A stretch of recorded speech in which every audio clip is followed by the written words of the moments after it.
नमस्ते, आदाब, good morning. आप देखना शुरू कर चुके हैं नेशनल इंडिया न्यूज़। हम फिर से हाजिर हैं एक नए सिरे से और एक नए लिस्ट और नए गेस्ट के साथ में। और इस बार जो है एक और नई मूवी है, जयंती। जयंती एक पिछले कुछ दिनों से सोशल मीडिया पे काफ़ी इसको लेकर के चर्चाएं हो रही हैं और ख़ास करके बहुजन समाज में इसको लेकर करके काफ़ी कुछ बातें हो रही हैं। जयंती एक मराठी मूवी है जिनको डायरेक्ट किया है शैलेश नारवारे जी ने, जो हमारे साथ आज पैनल में भी हैं। और जयंती कई मायने में स्पेशल फिल्म है। और चूंकि हम पिछले कुछ समय से देख रहे हैं कि एक जो फिल्म इंडस्ट्री है, चाहे स्पेशली रीजनल सिनेमा में और तमिल में हमने देखा, तेलुगु और मलयाली में भी हमने पहले देखा है, और मराठी इंडस्ट्री में भी हमने पहले देखा है कि जो हमारे मुद्दे हैं, चाहे वो कास्ट को लेकर के मुद्दे हो, चाहे एट्रोसिटीज को लेकर के हो, चाहे ऑपरेशन को लेकर के हो, उन सब पे लगातार कोशिश हो रही है। और पिछले कुछ समय में ये कोशिश बहुत ज्यादा तेज हुई है और हमें कुछ बेहतरीन फिल्म मेकर्स मिले हैं, बेहतरीन एक्टर्स मिले हैं और कुछ बेहतरीन स्टोरीज मिल रहे हैं। तो उसी कड़ी में जयंती भी शामिल है। और इसमें बहुत सारी चीजों पे बात, मतलब मुद्दों के बारे में बात हुई है। कम्युनलिज्म, यूथ इन पॉलिटिक्स और आइडियोलॉजी, डॉक्टर अंबेडकर और इन सब चीजों को लेकर करके पॉइंट बाय पॉइंट हम डिस्कशन करेंगे। बट उससे पहले मैं जो हूँ अपने तमाम गेस्ट से आपको इंट्रोड्यूस करवा दूं। तो जो सबसे पहले हमारे गेस्ट हैं, शैलेश नारवारे जी, जो कि डायरेक्टर हैं जयंती के। दूसरी गेस्ट हमारे साथ विभा है, जो कास्ट है इस फिल्म में, और उसके साथ साथ ये एक्टिविस्ट भी हैं और संजीवनी सखी संघ नाम से ऑर्गेनाइजेशन भी रन करती हैं। फिर हमारे तीसरे गेस्ट योगेश पवार हैं, जो जर्नलिस्ट हैं, मुंबई बेस्ड जर्नलिस्ट हैं और बहुजन मुद्दों पे और एट्रोसिटी और फिर कम्युनलिज्म के मुद्दे पे जो है वो अपनी राय लिखते रहते हैं। उसके बाद हमारे साथ अजय चौधरी जी हैं, जो कि असिस्टेंट प्रोफेसर हैं एचसी कॉलेज के और नागपुर में है जो कि। और उसके बाद हमारे साथ हैं डॉक्टर मनीषा बांगर, जो कि सोशल और पॉलिटिकल एनालिस्ट हैं। और फिर हमारे साथ हैं अभिजीत डालवी जी, जो जल्दी हमें अभी स्क्रीन पे वो दिखेंगे। तो आप सभी का हमारे साथ पैनल में जुड़ने के लिए धन्यवाद। और मैं बिना और ज्यादा कुछ आगे बात किए मैं सीधा शैलेश जी के पास में जाऊंगा और उनसे ही सवाल पूछूंगा कि ये जो पहले तो आपको बहुत बहुत बधाई, जो इस तरीके की आपने जो एक फिल्म बनाई है और एक एक्सपेक्टेशन से बियॉन्ड, जो कि ऐसे कमेंट्स भी आ रहे हैं, लोग कह भी रहे हैं कि उन्होंने ऐसा इमेजिन नहीं करा था कि इतनी स्ट्रॉन्ग और इतनी वोकल फिल्म हमें देखने को मिलेंगी। तो उसके लिए बहुत बहुत कांग्रेचुलेशंस। तो मेरा जो सवाल है आपसे ये है कि ये फिल्म बनाने के पीछे कौन सी खास प्रेरणा है और फिल्म से मिलने वाले रिस्पॉन्स से आप कितना खुश हैं? और हमारे ऑडियंस को ये बताने की अगर आप कोशिश करें, चूंकि ये हिंदी जो है इस तरफ बहुत ज्यादा लोग इसको नहीं जानते हैं, तो आप अगर अपने मकसद को बताएं कि इस फिल्म के पीछे क्या मकसद रही है, तो बहुत बेहतरीन होगा। Over to you sir. जी थैंक यू। ये इसकी शुरुआत हुई थी 2016 में। मैं सोच रहा था, जब मैंने सोचा कि फिल्म पे काम शुरू करता हूँ, तो मेरे पास ऑलरेडी 4-5 स्क्रिप्ट रेडी थी और मैं बस ये सोच रहा था कि किस पे काम शुरू किया जाए। उस वक्त 2016 में बाबा साहब की 125वीं जयंती थी, तो सभी तरफ, चारों तरफ जो है वो वही माहौल था। गवर्नमेंट इंस्टीट्यूशन, सोशल ऑर्गेनाइजेशन, वो सभी के सभी इस बात की तैयारी कर रहे थे कि बाबा साहब की जयंती, 125वीं जयंती काफी अच्छे लेवल पर सेलिब्रेट की जाए। तो वो माहौल जो है वो मुझे अचानक से जब नजर आया तो मैं उसे इग्नोर नहीं कर पाया।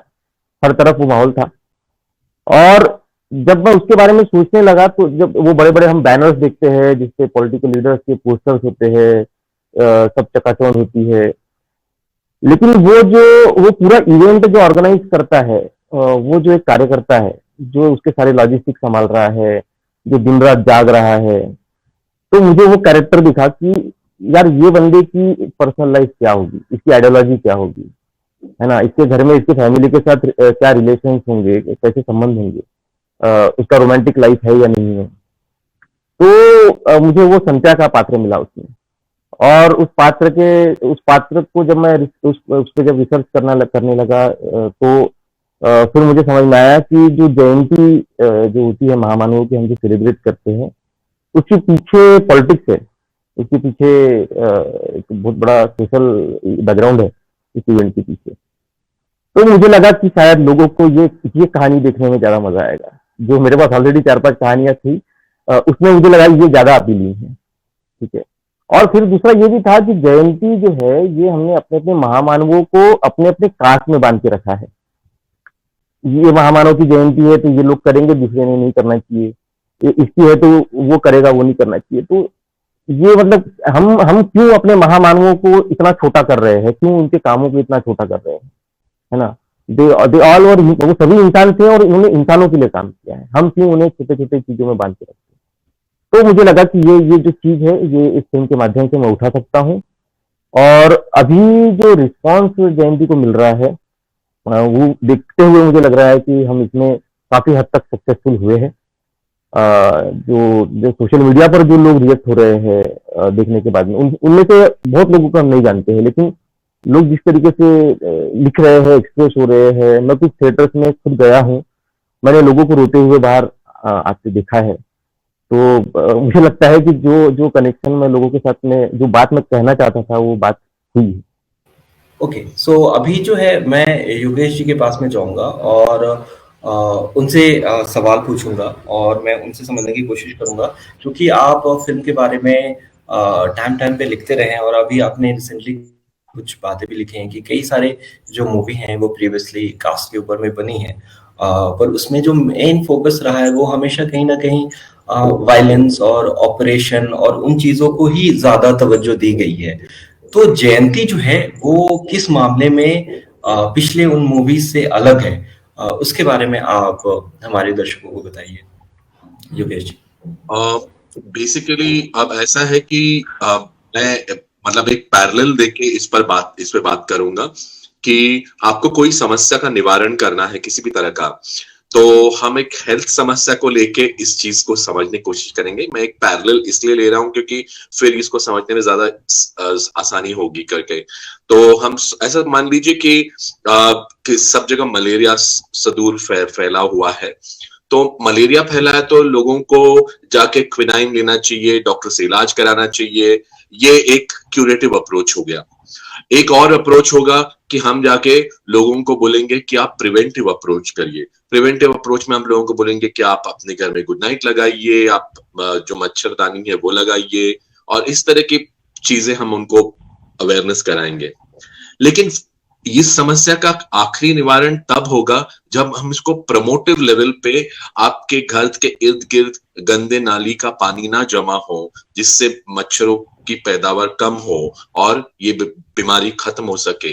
इस पर हम काम कर सकते ताकि ये पहले वाले जो दो कदम वो नहीं करने पड़े। तो हम अभी इस तरह से क्यूरेटिव, प्रिवेंटिव और प्रोमोटिव लेवल पे बात करते हैं। तो लेट्स सी कि अभी यहाँ क्या समस्या है। हम caste related exclusion, discrimination, persecution की बात करते हैं। तो ऐसी बहुत सारी फिल्में बनी हैं जहां पे इस तरह के परसिक्यूशन और डिस्क्रिमिनेशन की बात की गई है, उसको फोकस रखा गया है। आपने थोड़ी देर पहले बात की कि आपने इसके पहले कार्यक्रम किया था जिसमें जय भीम की बात की थी, और जय भीम में भी इस तरह की चीज को दर्शाया गया है और काफी मतलब विचलित करने वाले तरीके से इसको दर्शाया गया है। हम एक बहुत अच्छी बात कही थी, एक कार्यकर्ता भी हैं, साहब भी हैं, डॉक्टर रेवत कानंदे, उन्होंने कही थी बात की बहुत सारी जगहों पर ये प्रॉब्लम ओरिएंटेड फिल्म होती है। फिल्म में उस प्रॉब्लम को के बारे में किया, और ये गलत है, ये नहीं कह रहे हम, एक मिली सेकेंड के लिए नहीं कह रहे कि इस ऐसे प्रॉब्लम्स को हाईलाइट नहीं किया जाना चाहिए। In fact we need to talk about it a lot, उसके बारे में, उसको इनविजिबलाइज नहीं करना चाहिए, उसके बारे में बात होनी चाहिए। लेकिन हम कई बार देखते हैं कि उस समस्या को के ऊपर फोकस करने के बाद वहीं पे वो बात खत्म हो जाती है। हम ये नहीं कह पाते कि इसके द्वारा आगे चलकर हम सोल्यूशन क्या करें। तो मीडिया जो है, सिनेमा भी एक तरह का माध्यम है। मीडिया को हमेशा एजेंडा सेटिंग मोड में होना चाहिए। तो हम ना केवल प्रॉब्लम बताएं, हम उसके साथ साथ इस पर भी ऐसे कुछ कहें कि इस समस्या का निवारण इस तरीके से हो सकता है। यहाँ क्या हुआ है कि लोगों को कई हजारों सालों से इस तरह से उनका शोषण होते ही आया है, लेकिन जब भी उनके अंदर इस तरह की चेतना आई, उनके अंदर इस तरह की कोई फीलिंग आई कि कोई उनका हीरो बन के उभरा है, तो लोगों को उस हीरो के कैंप्स में जो तोड़कर उनको उनको ये कहा गया कि आप एक दूसरे से लड़ने में बिजी रहो और हम अपना सत्ता संभालते हैं। तो ये जो होते दिख रहा है हमें इतने दशकों से, हमारी स्वतंत्रता के बाद से, तो हमें लगता है कि ये इस जयंती फिल्म में इसको बहुत अच्छी तरह से दर्शाया गया है और बताया गया है कि किस तरह से हम आपको एक दूसरे के खिलाफ हम लड़ते रहेंगे तो ये कभी भी खत्म नहीं होगा और हमको एक दूसरे के खिलाफ द्वेष करने के इंस्टेड ऑफ दैट हमको ये करना चाहिए कि we have to come together और हमारा जो कॉमन एनिमी है उसके खिलाफ संगठित होके लड़ना है। तो और लड़ाई भी किस तरीके से ये भी बताया कि हम उसको अपने सोच के तरीके में कन्विंस कर लें और इस तरफ ले आए। तो this beautiful intersectionality between Ambedkarite thought, the idea of identity and to an extent Gandhian thought, तो ये जो इसमें अच्छी तरह से लाया गया है, तो ये मुझे लगता है एक बहुत अच्छा प्रयास है और इसके लिए मैं I can not thank the director enough. I think he is done an excellent. मैंने उस दिन जब फिल्म देखी उसी दिन उनको कहा ये, और मैंने अपने रिव्यू में भी लिखा है इस चीज को, और मैं सच में कहता हूं कि इट इज अ वेरी, ये एक अच्छी फिल्म है, इस पे कोई दो राय कोई नहीं हो सकता, यहाँ पे पैनल सभी ये चीज मानेंगे, लेकिन ये एक बहुत महत्व की फिल्म है और इसको सबको देखना चाहिए, इसके बारे में बात करनी चाहिए और ज्यादा से ज्यादा लोगों तक इस फिल्म को पहुंचना चाहिए, ये भी मानता हूं मैं। और फिल्म पे ही बात करते हुए अब हम विवा जी के पास में जाएंगे और आगे, क्योंकि वो कास्ट भी है, तो उनसे मेरा जो सवाल है कि सशक्त महिला तब मानी जा सकती है अगर वह निर्णय लेने की स्थिति में हो, वो पढ़ी लिखी है, वो अपने पैरों पर खड़ी है। जयंती मूवी में चाहे वह पल्लवी हो या वहां पे काम हो या मनीषा हो या वंदना ताई, इसका किरदार आपने निभाया है, तो वह हो या किसी तरीके की सशक्त महिला आज के सामने आती हैं और प्रस्थापित चित्रण जो महिला का हुआ है उस मूवी में, चाहे वह मराठी मूवी हो या अभी तक बॉलीवुड मूवीज हो, और उनमें से कितना अलग है। अति तो महाराष्ट्र के कॉन्टेक्स्ट में इस फिल्म में, और जो जिस तरीके से जो वुमेन का पोर्ट्रेयल होता है और मूवीज में, और जब आपने जब फिर इस मूवी में जो पोर्ट्रेयल किया है अपने कैरेक्टर का, तो आप कितना फर्क देखती हैं और कितना एम्पावरिंग आप इस पूरे कैरेक्टर को देखती हैं, और किस तरीके से ये कैरेक्टर जो है वो रिफ्लेक्ट होता है महाराष्ट्रियन कॉन्टेक्स्ट में। जी, जय भीम, जय संविधान। मैं सभी को ये कहना चाहूंगी कि जैसे अनवरुल ने बताया कि सशक्त महिला जो है वो एजुकेट भी होती है और साथ में खुद निर्णय ले सकती है, उसकी क्षमता होती है, तब वो सही मायने में वो एक सशक्त महिला कहलाती है, और ये 100% सही है। बट जब कभी हम खैरलान जी जैसे कुछ चीजें देखते हैं, महाराष्ट्र में बोलो या महाराष्ट्र के बाहर बोलो, हाथरस की केसेस देखते हैं, तब ऐसा लगता है कि महिलाओं पे सशक्त महिला जो है, वो सशक्तिकरण जो है वो सिर्फ महिलाओं के हाथ में है क्या? महिलाओं का सशक्तिकरण मतलब कहीं ना कहीं पुरुष वर्ग को अपनी जो मेंटालिटी है वो चेंज करने की बहुत बहुत जरूरत है इस चीज में। जहां तक के बॉलीवुड, हॉलीवुड, इन सब चीजों की बात कही है, तो हम महाराष्ट्र में या नागपुर में हम महिलाएं, हम खुद को बहुत ज्यादा सेफ मानते हैं, स्पेशली अम्बेडकराइट्स महिलाएं। हमको हमारे घर से बहुत ही ज्यादा फ्रीडम है, हम काफी कुछ हद तक काफी सारी चीजें सोच सकते हैं, कर सकते हैं, और काफी सारे लोग ऐसे होते हैं कि जो कहीं ना कहीं अपने रूल्स रेगुलेशंस जो है वो महिलाओं पे लाद कर कहीं ना कहीं उनकी जो डेवलपमेंट है वो कहीं ना कहीं रोकी जाती है। जैसे बाबा साहब ने कहा है कि सबसे ज्यादा अगर डिस्क्रिमिनेशन है तो वो कास्टिज्म से ज्यादा जेंडर डिस्क्रिमिनेशन है जो ऑल ओवर वर्ल्ड में होते रहता है। तो मुझे ऐसा लगता है कि सही मायने में महिला सशक्तिकरण तब होगा जब हर एक इंसान, चाहे वो पुरुष हो या महिला हो, कोई भी जो ये चाहेगा कि सही मायने में महिला का भी अपना एक स्वाभिमान है, आप उसी को भी वैसे ही जागरूक रखें। साथ में आप महिलाओं को हर एक चीज, हर एक फ्रीडम जो आदमी चाहता है कि मैं करूं और वो करता है, और जो महिला चाहती है तो उसको पहले परमिशन लेनी पड़ती है, ऐसा ना हो के कि उस पे भी विश्वास रख के और उसको भी सपोर्ट करके किया जाए, तो मुझे ऐसा लगता है कि सही मायने में सशक्तिकरण होगा। अजय जी, मैं आपसे थोड़ा सा फिल्म और उससे अलग की बातें आपसे करना चाहूँगा, और मैं आपसे समझना चाहूँगा कि स्पेशली हम जब बॉलीवुड मूवीज़ की बात करते हैं और 80s के दशक की बात करते हैं, जहाँ पे अभी भी, चूँकि बॉलीवुड में अभी भी काफ़ी हीरो, मतलब जो है ना, मेल एक्टर सेंट्रिक जो प्लॉट बनती है वो काफ़ी स्ट्रॉन्ग और उस तरीके से दिखाई जाती है। और उसमें हमने ये देखा है कि एक्टर्स जो हैं वो हमेशा बागी हो जाते हैं, वो सिस्टम के अगेंस्ट में जाते हैं, और उस पूरे जो प्लॉट होता है, जो पिक्चराइजेशन होता है, उसमें कहीं ना कहीं, या पूरी तरीके से मैं कहूँगा कि एक जो मनुवादी व्यवस्था है उसका एक रिफ्लेक्शन फिल्म्स में हमें देखने को मिलता है। तो जबकि हम अगर जयंती की बात करें तो उसमें जो एक्टर हैं उनको थोपा नहीं गया है दूसरे एक्टर्स पे। दूसरे एक्टर्स का इन्फ्लुएंस मूवी में इक्वली दिखाया गया है कि कितना ज्यादा इन्फ्लुएंस जो दूसरे कैरेक्टर है उनसे एक्टर ले रहा है। तो ये जो पूरा सिनेरियो है, इसको आप किस तरीके से देखते हैं? और आज के लाइक इसको अगर रियलिटी के कॉन्टेक्स्ट में देखें, स्पेशली बहुजन समाज के कॉन्टेक्स्ट में देखें, तो ये कितना जरूरी है और इस पे कितनी ज्यादा बातें होनी चाहिए, उस पे आपको ऑब्जर्वेशन लेना चाहूंगा। मूवी के संदर्भ में 1980s के दशक की अगर आप बात कर रहे हो तो काफ़ी कुछ मूवीज़ आई है उसके ऊपर में, और ये कहना गलत भी नहीं है कि ज़्यादातर मूवी जो है वो मेल सेंट्रिक रही है, एक हीरो को दिखाया गया है, वो कैसे एक्ट करता है, ये सब बातें उसमें दिखाई गई।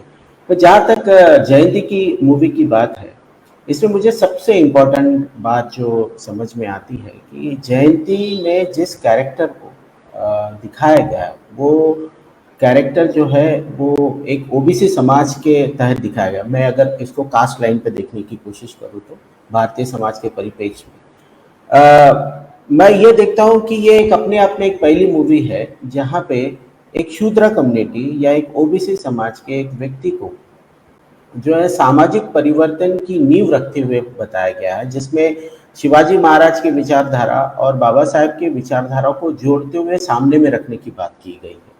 और क्यों ना हो, एक्चुअली ऐसा देखा जाए तो मुझे लगता है कि जयंती के अंदर में अपने आप में ही एक ऐसी मूवी है जहां ओबीसी समाज के उस व्यक्ति को परिवर्तन की धारा को आगे बढ़ाते हुए दिखा।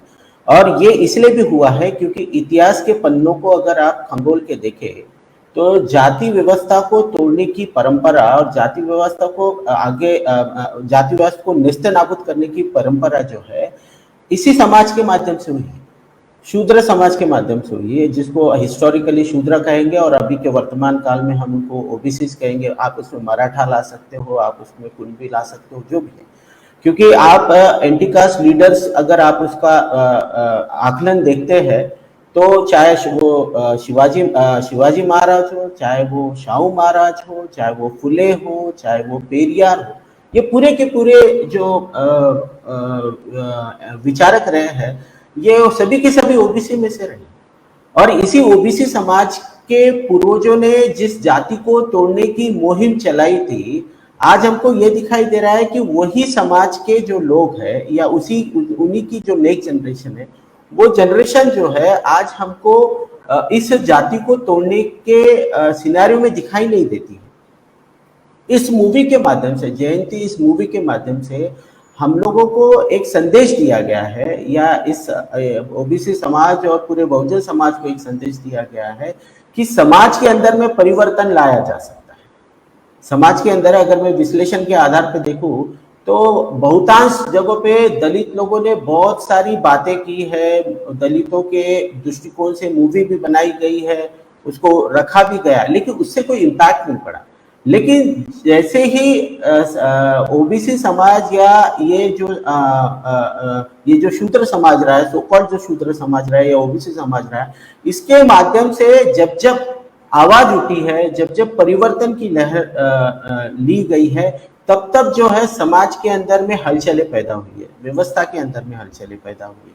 और साथ साथ में इस मूवी के अंदर में जो है वॉयलेंस नहीं दिखाया गया, लेकिन इसका मतलब ये भी नहीं है इस मूवी के अंदर में कि जो है सुरक्षा की बात नहीं की गई है। आई मीन अगर मैं बाबा साहब या बुद्धा की बात को लेके चलूं तो there is a difference between need to kill and will to kill, है ना। इस मूवी का जो हीरो है वो बताता है कि व्यवस्था को अगर आपको परिवर्तन करना है तो आपको उन महापुरुषों की पर्सनालिटी या उसके व्यक्तित्व को सिर्फ सेलिब्रेट नहीं करना है, सेलिब्रेशन करके बदलाव नहीं आया जा सकता है, बल्कि इस मूवी के माध्यम से ये संदेश दिया जा रहा है बहुजन समाज को, SC ST OBC समाज को, और मैं कहूँगा सर्व समाज को भी, जो इस बात को लिबरल तरीके से समझते हैं। ये सभी समाज के लिए है कि अगर आप इस देश के अंदर में किसी भी तरीके का परिवर्तन चाहते हैं तो विचारों की जयंती होनी चाहिए, विचारों के माध्यम से बदलाव आने चाहिए। ये सबसे इंपॉर्टेंट बात जो है इस जयंती के माध्यम से सामने में लाया गया है, और इसको विचारों को ध्यान में रखते हुए हम जो है जो ऑप्रेस कम्युनिटी है उसको कैसे एकत्र कर सकते हैं, उसको एकजुट कैसे लाया जा सकता है, इसका भी संदेश दिया गया है। और इसमें काफी कुछ बातें हैं जिसको मैं आगे बोलना चाहूँ। जी अजय जी, और डॉक्टर मनीषा बांगर जी, मैं एक थोड़ा सा कंपैरेटिव सा सवाल है कि लास्ट टाइम हम लोगों ने फिल्म में जय भीम को लेकर के चर्चा करी, और उसमें कई सारे उस मूवी के एस्पेक्ट को हमने डिस्कस करा था, और उसमें एक ये भी था कि डॉक्टर अंबेडकर का पिक्चराइजेशन। तो और अभी जब आप जयंती मूवी जब आपने देखा है तो इन दोनों मूवीज में अंबेडकर के हवाले से आप किस तरीके का फर्क महसूस करती हैं? तो ये बेसिकली कंटिन्यूएशन है हमारे वो पिछले पैनल का जो डिस्कशन है उसका, उसी का एक तरीके से कंटिन्यूएशन है ये सवाल। जी मैम। हाँ, शुक्रिया अनवरुल, बिल्कुल मैं आपके इस पे आऊंगी, लेकिन सबसे पहले मुझे तमाम टीम को बहुत बहुत बधाई देने दीजिए। शैलेश नरवाड़ी जी को विवाह हमारे साथ में है, ऋतु राजवान खेड़े, और फिर उन तमाम लोगों को जिन्होंने फिल्म के बारे में लिखा, उसको एनालाइज किया, उसको उस लोगों के सामने रखा, तो सभी को बहुत बहुत बधाई। और महाराष्ट्र में जो है उनको, मतलब मैं मराठी में बोलना चाहूंगी, जो मुझे महाराष्ट्रीयन्स आउट ऑफ महाराष्ट्र देख रहे हैं, मी त्यांना आवर्जून सांगू इच्छिते की तुम्ही ही मूवी बघा, जास्तीत जास्त लोकांकडे पोहोचवा, आणि ही तुमची जबाबदारी आहे, कारण की महाराष्ट्राच्या भूमीमध्ये जे काही झालेलं आहे तुम्ही बघितलं, तुमच्या आईवडिलांनी बघितलं आहे, तर त्यांना पुन्हा दुनियाला दाखवण्याचं कार्य ते मराठी माणसाचं आहे। तो विद दॅट दूसरी बात ये मैं एक ये भी कहना चाहूंगी कि वो मूवी कल मैंने देखी और शैलेश जी ने मुझे वो लिंक भेजी, and I could relate to it, you know, because पूरी तरह से महाराष्ट्र, मेरे ख्याल से महाराष्ट्र में जो रहते हैं वही नहीं तो पूरे भारत में जो भी SC ST बहुजन समाज के, OBC समाज के लोग हैं, खासकर तालुका में रहने वाले, खासकर बस्तियों में रहने वाले, खासकर विलेजेस में रहने वाले, वो पूरी तरह से उसको रिलेट करते हैं। जब मैं देख रही थी तो वो मेरे सामने मेरे बचपन का समय और युवा अवस्था का अभी का समय और पूरा समय अनफोल्ड हो रहा था। मतलब इट वाज एज इफ कि मैं रियल में मेरे सामने वो सब चीजें होती हुई देख पा रही हूँ। वो जो टपरी है, जो जहाँ पर कंचे खेले जाते हैं, जहाँ पर रात को यंगस्टर्स दारू पीते थे, क्योंकि अच्छा वो जो टेकम का कैरेक्टर है, वैसा ही कैरेक्टर मैं उसी बस्ती से बिलोंग करती हूँ, इंदौरा के एरिया के इन एंड अराउंड। और मनोरमा कामले का जो केस हुआ था जिसमें कि वो बहुजन समाज की महिला थी, हमारे घर कॉलोनी के बाजू मायानगर था, उसके बाजू जरीपटका था, वहां पर के सिंधी फैमिली थी, वहां पर वो काम करती थी और वो बहुत बड़ा केस हुआ था 2009 में। और वह देवानीज उसमें जो इन्वॉल्व थे, जिसका की चित्रण मेरे ख्याल से कुकरेजा के इससे हुआ है, वो बरी हो गए थे और वो उनका पावर उसमें दिखा था और बहुजन समाज को वहां पर शिकस्त लेनी पड़ी थी। तो ये सारी चीजें हमने अपने सामने होते हुए देखी है, वो सारा प्रोटेस्ट, वो सारी चीजें।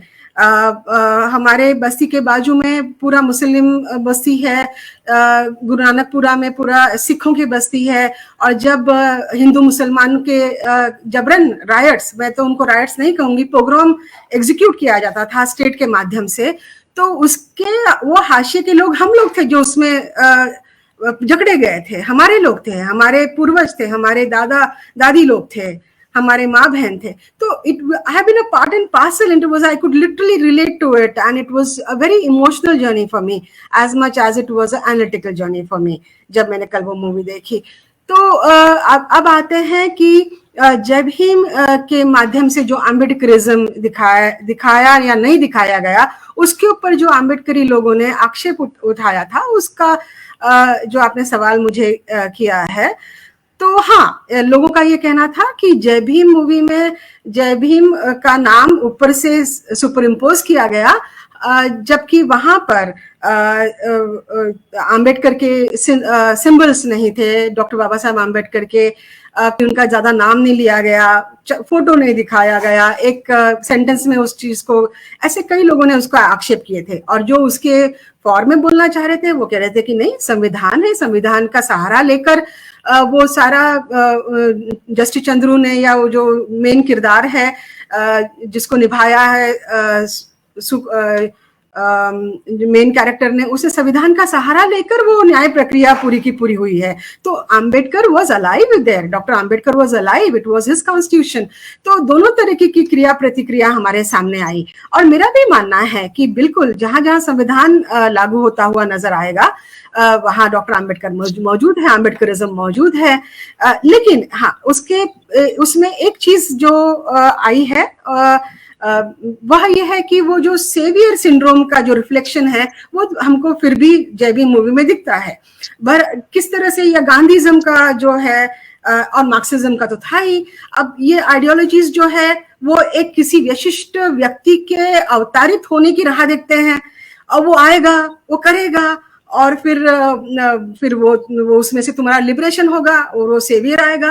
वो तो वही हुआ जो गांधीज्म बताता था, वो वही हुआ जो मनुवाद बताता है, और वो वही हुआ कि मतलब जो अमिताभ बच्चन की मूवीज बताती रही, या तो वो स्टेट के अगेंस्ट जाके आप एंटी स्टेट होकर एंटी कॉन्स्टिट्यूशनल चीजें करो, न्यायिक व्यवस्था को अपने हाथ में लेकर, या तो फिर उसके साथ हो लो, या तो फिर आप ऑपरेसर्स के दयालु भाव के ऊपर और मर्सी के ऊपर डिपेंडेंट रहो। जैसे कि खुराना को दिखाया गया कि उसको जब तक वो आईपीएस ऑफिसर नहीं बनता उसको जाति व्यवस्था क्या है पता ही नहीं चलती। हाँ, ये तो हमारे लिबरल लोगों के हाल है इस देश में, तथाकथित। और ये लिबरल का सारा कहाँ से आता है? ये उच्च वर्णीय अपर कास्ट लोगों के बीच में से आता है।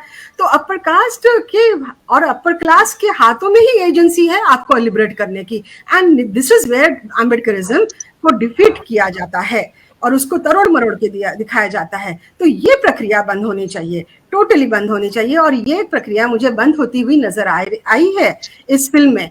आप देखेंगे कि उसको किसी भी फिल्म का देखिए, फिल्म को हम लोग सिनेमा माध्यम को एक बहुत इम्पोर्टेंट माध्यम मानते भी है, और कई लोग कहते हैं कि नहीं ये इससे तो कोई फर्क पड़ा ही नहीं है, समाज में चीजें जो की तो ही है। तो मेरा महानुभवों का मानना, आप मेरे साथ इतने अपने एरिया में एक्सपर्ट्स लोग बैठे हुए हैं, हम सब जानते हैं कि, और ऑडियंस भी हमारी जो हमको सुन रही है वो जानती है कि माध्यम किसके हाथ में है वो मायने रखता है। Who's telling the story? You know, who is there, who is the protagonist, और प्रोटोगनिस्ट के हाथ में जब आएगी, हम लोग लिखेंगे, हम इतिहास देखेंगे, और जब भी एजेंसी बहुजनों के हाथ में आई है तो स्टोरीज हैव बिकम डिफरेंट। आप साइराइट को देख लीजिए, साइराइट में सॉल्यूशंस की तरफ हम नहीं जा पाए हैं, लेकिन उसका जो चित्रण हुआ है, हम लोग अगर सरापट्टा देखते हैं, अगर हम लोग ये देखते हैं, काला मूवी देखते हैं, तो इन सब में सॉल्यूशंस की तरह अगर जाना हुआ या नहीं भी हुआ, लेकिन जो प्रोटोगनिस्ट और जो अपने हाथ में एजेंसी जब आती है तो उसका चित्रण वो पूरी तरह से बदल जाता है। और सिनेमा, पॉपुलर मीडिया या लिखान या राइटिंग, हर किसी का जिम्मेदार जो होता है उसका ये दायित्व होता है कि फिलहाल की जो कंटेम्प्रेरी इश्यूज है और उसमें जो सबसे बड़ा रोड ब्लॉक आ गया है, उसमें सबसे बड़ा जो रोड़ा है उसको हटाने की क्षमता है कि नहीं। डॉक्टर आंबेडकर के सामने हिंदू महासभा या जो आरएसएस था, वो उतना बड़ा रोड़ा उनको नहीं लगता था। उनको लगता था कि गांधी सबसे बड़ा रोड़ा है उनके रास्ते का, और यही वजह थी कि उन्होंने गांधीइज्म को, मिस्टर गांधी के सबवर्जन को उन्होंने बकायदा बखूबी तरह से उन्होंने उसको निपटा। तो वह हमारे सामने, मगर मुन्ना भाई के माध्यम से हमारे सामने क्या लाया गया, फिर गांधीइज्म को लाया गया, तो वो it doesn't serve the purpose of the SC/ST OBCs at all, it just doesn't. और वो चीज को खंडन यहाँ पर किया गया जयंती मूवी में, जिसमें कि वो कहता है, सेंट्रल कैरेक्टर संध्या कहता है कि शिवाजी महाराज ने हमको ये नहीं सिखाया कि एक अगर गाल है तो दूसरा भी गाल हमने सामने करना चाहिए। तो ये जो बखूबी खंडन हुआ, योगेश, आपको जब आएगा समय तब आप जरूर इस मुद्दे को उठाइएगा, वरना वो लिंक टूट जाती है। तो ये हुआ है। हिंदू मुस्लिम एक बहुत बड़ा, जो हिंदू मुस्लिमकरण करना, लिबरल मीडिया हो या जो प्रस्थापित मीडिया है, मनु मीडिया, वो मीडिया हो, दोनों के सामने चीजों को हिंदू मुस्लिम बाइनरी के आगे लेके जाने वाला एक बहुत बड़ा रोड़ा हमारे सामने है, पूरे देश के सामने है। लेकिन उसका हमको निष्कर्ष किस चीज में बताया गया, बिरयानी साथ में खा ली, नमाज इकट्ठा पढ़ लिया, हिंदू मुस्लिम के मान के स्लोगन कर लिए। लेकिन जयंती मूवी में स्लोगनरिंग के ऊपर जाकर चीज बताई गई है। जब संध्या जाता है तो बिना हिंदू मुस्लिम का नाम लिए हुए जब वो उसके मुस्लिम दोस्त की तरफ जाता है तो वो इतिहास से उसको जोड़ता है। तो समाज तब जुड़ता है जब उनके स्ट्रगल्स एक जैसे हो, स्ट्रगल साथ में लड़े हो, उनके इतिहास एक हो, उनका रोना एक साथ हो, उनके संवेदनाएं एक साथ जुड़ी हुई रहती है, उनका दर्द एक साथ हो, और वो दर्द को उन्होंने निपटा हो। और तब वो फातिमा बीवी का एग्जाम्पल सामने लाता है और वो बताता है मुस्लिम दोस्त उसको, और संध्या भी कहता है कि जब मैंने शिवाजी महाराज को पढ़ा, और जब उसकी जो मेन कैरेक्टर हीरोइन जो है, जब वो जयंती का फंक्शन हो रहा है और जब वो बताती है कि क्या तुमने शिवाजी महाराज को जाना, और वो पूरा का पूरा एक मामा देशमुख, आहा साळुंखे और तमाम को काटे और जिन्होंने जितना लिटरेचर लिखा है उसका पूरा का पूरा चित्रण वो हीरोइन वहां पर, या मेन जो प्रोटोगनिस्ट, फीमेल प्रोटोगनिस्ट है, वो वहां पर आके करती है। तो this is been a very big revelation to my understanding. और एक आखिरी बात कहकर मैं अपने इस क्वेश्चन को यहाँ पर समाप्त करूंगी कि changes can be brought through the state और through the people's movement themselves. मसलन संविधान स्टेट को चलाता है और पीपल्स मूवमेंट हमारे वो स्ट्रक्चर को जब भी वो अपने कार्य में सफल नहीं होता है तो सवाल जवाब करने का और उसको बदलने की क्षमता दिखाने का कार्य करते हैं।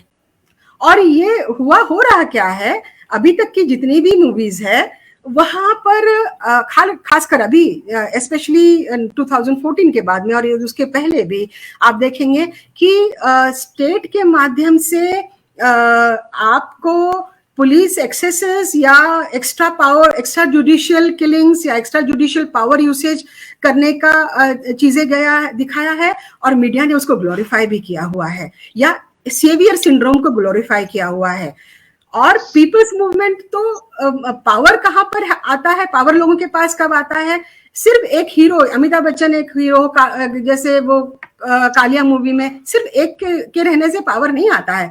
जब उसके नुमाइंदे हर पावर स्ट्रक्चर में, चाहे वो जुडिशरी हो, मीडिया हो, पॉपुलर सिनेमा हो, वहां पर बैठे हैं, तब वो लोगों को जब लगता है कि मैं कुछ भी करूंगा तो मेरी बात बोली जाएगी, मैं कुछ भी करूंगा तो मुझे संभाला जाएगा, कुछ भी करूंगा तो मेरे बारे में लिखा जाएगा, पावर वहां से आता है। इस मूवी में चित्रण उस तरह से किया गया है। तो स्टेट का पावर जब आपको बताने का है तो उसको भी ठीक से एग्जीक्यूट किया जा सकता है। अगर आप देखेंगे जेलर, जो जेलर होता है वह उसको कहता है, जब सत्या कहता है कि मुझे काम करना है, तो जेलर कहता है कि अंडर ट्रायल्स को तो हम काम करने नहीं देते, लेकिन अगर आप लिख दो तो आपको करने दिया जाएगा। तो एक जो पॉजिटिव भावना पुलिस डिपार्टमेंट के बारे में लाई गई है वो बहुत अच्छी तरीके से लाई गई है, और वो उनका वो उत्तरदायित्व है। ये स्टेट को इस तरह से दिखाना, जबकि अभी लोगों के मनोभाव में स्टेट के और पुलिस एक्सेसेस के बारे में बहुत ज्यादा दुर्भावना है, और वो पैदा करने के लिए उनके पास कारण भी है। जहां तक चेंजेस की बात है, प्रोटेस्ट मूवमेंट्स की बात है, तो वहां पर भी हम देखते हैं कि अगर सॉल्यूशंस की तरफ, जिस तरह से योगेश ने, मैंने उनका आर्टिकल पढ़ा है और his written is very beautifully, तो उसको जब हम देखते हैं तो उसका सॉल्यूशन आता है कि पीपल्स मूवमेंट में स्टेट अगर आपके ऊपर एक्सेसेस करता है, या पॉलिटिकल स्ट्रक्चर अगर उन्हीं लोगों के हाथ में है जो आपको ऑप्रेस कर रहे हैं, जैसे अपर कास्ट और अपर क्लास लोग, तो उसको आंसर देने का जो मामला है वहां पर वो उसी तरह से जिया जाएगा अगर वो अपने आप को हमारे बीच में अंतर्भाव और कॉन्ट्रडिक्शंस निर्माण करके ऑप्रेस्ड लोगों को लड़वाएंगे नहीं। और वहां का सोल्यूशन फिर SC ST OBC की यूनिटी में दिखाई देता है। और सत्या जेल में से आने के बाद में लगातार उसी चीज को उद्धृत करता है, उसी चीज को बताने की कोशिश करता है, और सारे के सारे जो कैरेक्टर्स है, चाहे वंदना ताई का कैरेक्टर जो उसको विभा ने निर्माण किया हो एजुकेशन के माध्यम से, स्टेट को या न्यायिक व्यवस्था को अपने हाथ में लेकर नहीं, तो शिक्षित होकर, संगठित होकर ही उसका निर्णय के लिया जा सकता है।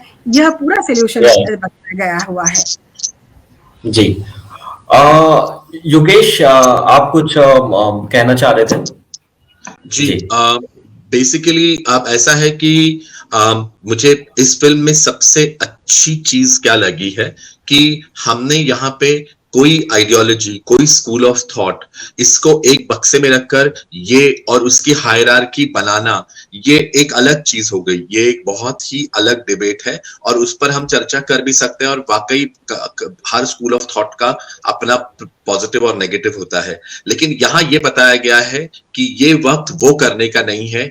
इस वक्त हमको ये जो बहुत श्रूडली, अगर जो सवर्ण है, जो सवर्ण पावर स्ट्रक्चर्स हैं, वो कैसे श्रूडली वक्त आने पर अपने अंदर के अपने अंदरूनी गुटों के बीच में जो वैमनस्य होता है उसको भुला के वो कैसे एक साथ आते हैं हम पर शोषण बढ़ाने के लिए। हम ये चीज उनके पास से हम क्यों नहीं सीख सकते? इसमें ये भी बहुत एक अच्छी बात बताई है, how do we negotiate these spaces in a manipulative and strategic manner. तो वो एक बहुत अच्छी बात बताई है। हम कोई भी आइडियोलॉजी हो, वो गांधीयन हो, वो अंबेडकराइट हो, वो शिवाजी से जुड़ी हो, या फिर एनी अदर, इवन मार्क्स या लेनिन, या मतलब इन सारे, मैं ये बोल रहा हूं कि आइडियोलॉजीज के हम फेरे में इस वक्त ना पड़े। इस वक्त बहुत बड़ा एक संकट हमको सामने से फेस करना है। वो क्या संकट है? हमको जो कॉन्स्टिट्यूशन ने जिस तरह से हमें इतनी तमाम सारी फैसिलिटीज दी हैं, रिजर्वेशंस लाई हैं, ये सब कुछ हुआ है। ये हम देख रहे हैं कि अभी जो पावर स्ट्रक्चर्स हैं वो लोग प्राइवेटाइजेशन के बतौर इस चीज को पूरी तरह से तहस महस करने पे तुले हैं, और वो पूरी तरह से इसको तोड़ देना चाहते हैं। और फिर वो बाद में बात क्या करेंगे? वो कहेंगे we will only go after meritocracy, और ये नहीं बताएंगे कि लोगों को बिगिनर्स हैंडीकैप कैसे दिया गया हजारों सालों के लिए, कितने पीढ़ी दर पीढ़ी लोगों को इस तरह से प्रताड़ित किया गया, उनको शोषित किया गया, इसके बारे में बात नहीं करेंगे। तो पर बस मेरिट पे बात करेंगे और बोलेंगे no, in a private sector everybody has to compete on their own capabilities. अब ये बात करके आपको फिर से एक बार पीछे ढकेला जाएगा, और ये जो पिछले हमने स्वतंत्रता के बाद हमने जो एडवांसेस हासिल की हैं, उन सब को एक बार फिर से पीछे ढकेल दिया जाएगा। तो इस वक्त हमको बहुत श्रूडली कौन सी आइडियोलॉजी अच्छी है, बुरी है, हायरार्की में ऊंची है, नीची है, ये तमाम बातें छोड़कर हर एक आइडियोलॉजी से जो चीज हमें हमारा मुद्दा आगे बढ़ाने में मदद करती है, उसको हमको वैसे ही जैसे सवर्ण करते हैं वही चीज हम उनको दिखाएंगे कि we will play this game by their rule and we will show that we are better at this game than they are. ये मुझे बहुत बहुत बड़ी अच्छी बात लगी थी जयंती के बारे में। This is a very empowering thought.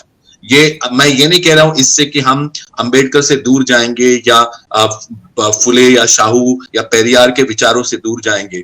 मैं ये कह रहा हूं कि हमको अगर जरूरत पड़ी तो we will borrow the grammar and the paradigms that those people are using and then use it against them. ये एक बहुत अच्छा सोच है, स्ट्रेटेजिकली सोचने के बारे में बात करें तो। थैंक यू अंदर। ओके, सो अभी एक काफी इंटरेस्टिंग टर्न्स ऑफ आर्गुमेंट थे और इसी से आगे बढ़ते हुए मैं शैलेश जी क्या आप हमारे साथ में हैं? अभिजीत नहीं है क्या? अभिजीत से बहुत देर से बात नहीं किया। अभिजीत नहीं, वो अभिजीत जी डिस्कनेक्ट हो गए और वो हमारे साथ में जुड़ नहीं पा रहे हैं। तो वो हमारे साथ कुछ देर के लिए बने थे, फिर वो अभी जुड़ नहीं पा रहे हैं। तो मैं ये डिस्कशन आगे बढ़ाते हुए अजय जी के पास में जाऊंगा और अजय जी कुछ बातें वो ऐड करना चाह रहे थे उस समय में, और जो कि उसके कुछ पॉइंट्स डॉक्टर बांगड़ ने भी ऐड करें कि किस तरीके से जो हम देख रहे थे कि एक पूरा दौर था जहाँ पे सेवियर सिंड्रोम और खास करके अमिताभ बच्चन की मूवी, और उस दौरान कितना कुछ हमें देखने को मिलता था कि एक एक्टर आता था और वो एक सेवियर बन करके मतलब वो रिफ्लेक्ट होता था और वो सारे प्रॉब्लम का वो वही सॉल्यूशन लेकर के आता था।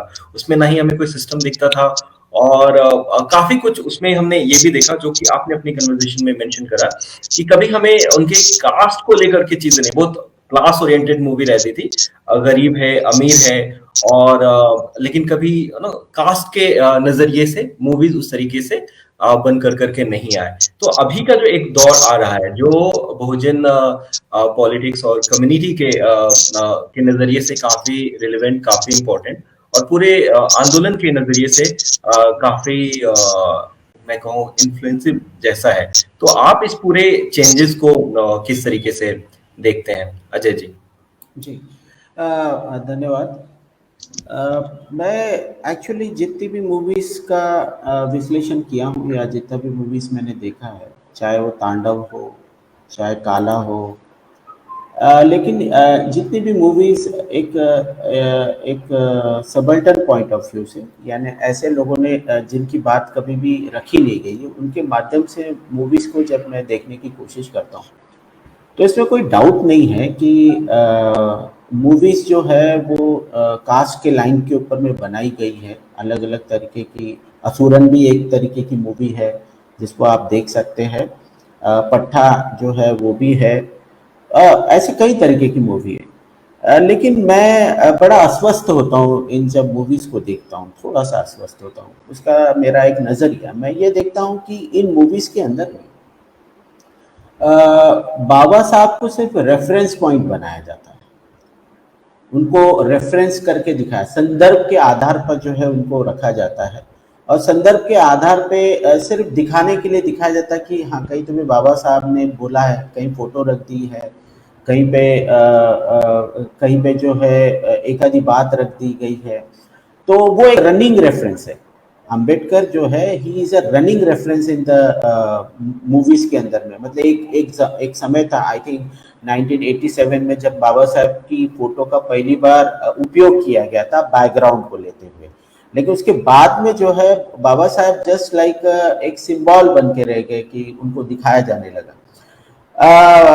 लेकिन बात की जो मूवीज हम लोग को लगती थी या मुझे जो देखने को, जो मैं उसका जब देख रहा था तो मुझे ऐसा लग रहा था कि बाबा साहब के विचारों को क्यों नहीं दिखाया गया।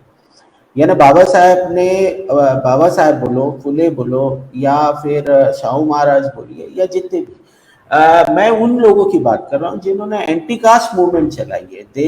इस देश के अंदर में जाति व्यवस्था को नेस्तनाबूद करने की जो आंदोलन चला है, उनके दृष्टिकोण से जब मैं देखने की कोशिश करता हूं, और मैं ये भी मानता हूं कि इन्हीं के विचारों से जो है समाज के अंदर में परिवर्तन भी आए न बल्कि SC ST OBC के अंदर में परिवर्तन आए, बल्कि आप ये भी देखिए कि जो सवर्ण समाज रहा है उसमें भी देखने का दृष्टिकोण रहा है। लेकिन मैं सवर्ण समाज के इस स्टैंड को थोड़ा सा डिफरेंटली देखता हूँ, क्योंकि मैं मानता हूँ कि सवर्ण समाज अगर बहुत ज्यादा लिबरल है और इन सब चीजों को मानता है, तो उन्होंने जो भी डॉक्टर आम्बेडकर के जो विचार रहे हैं, शाहू महाराज के विचार है, फुले के विचार रहे, उन विचारों को उन्होंने उन समाज की तरफ बताना चाहिए। उनको बताना चाहिए कि देखिए बाबा साहब ने जो है आपके लिए इतनी अच्छा बात की है, समाज को जोड़ने की काम किया है।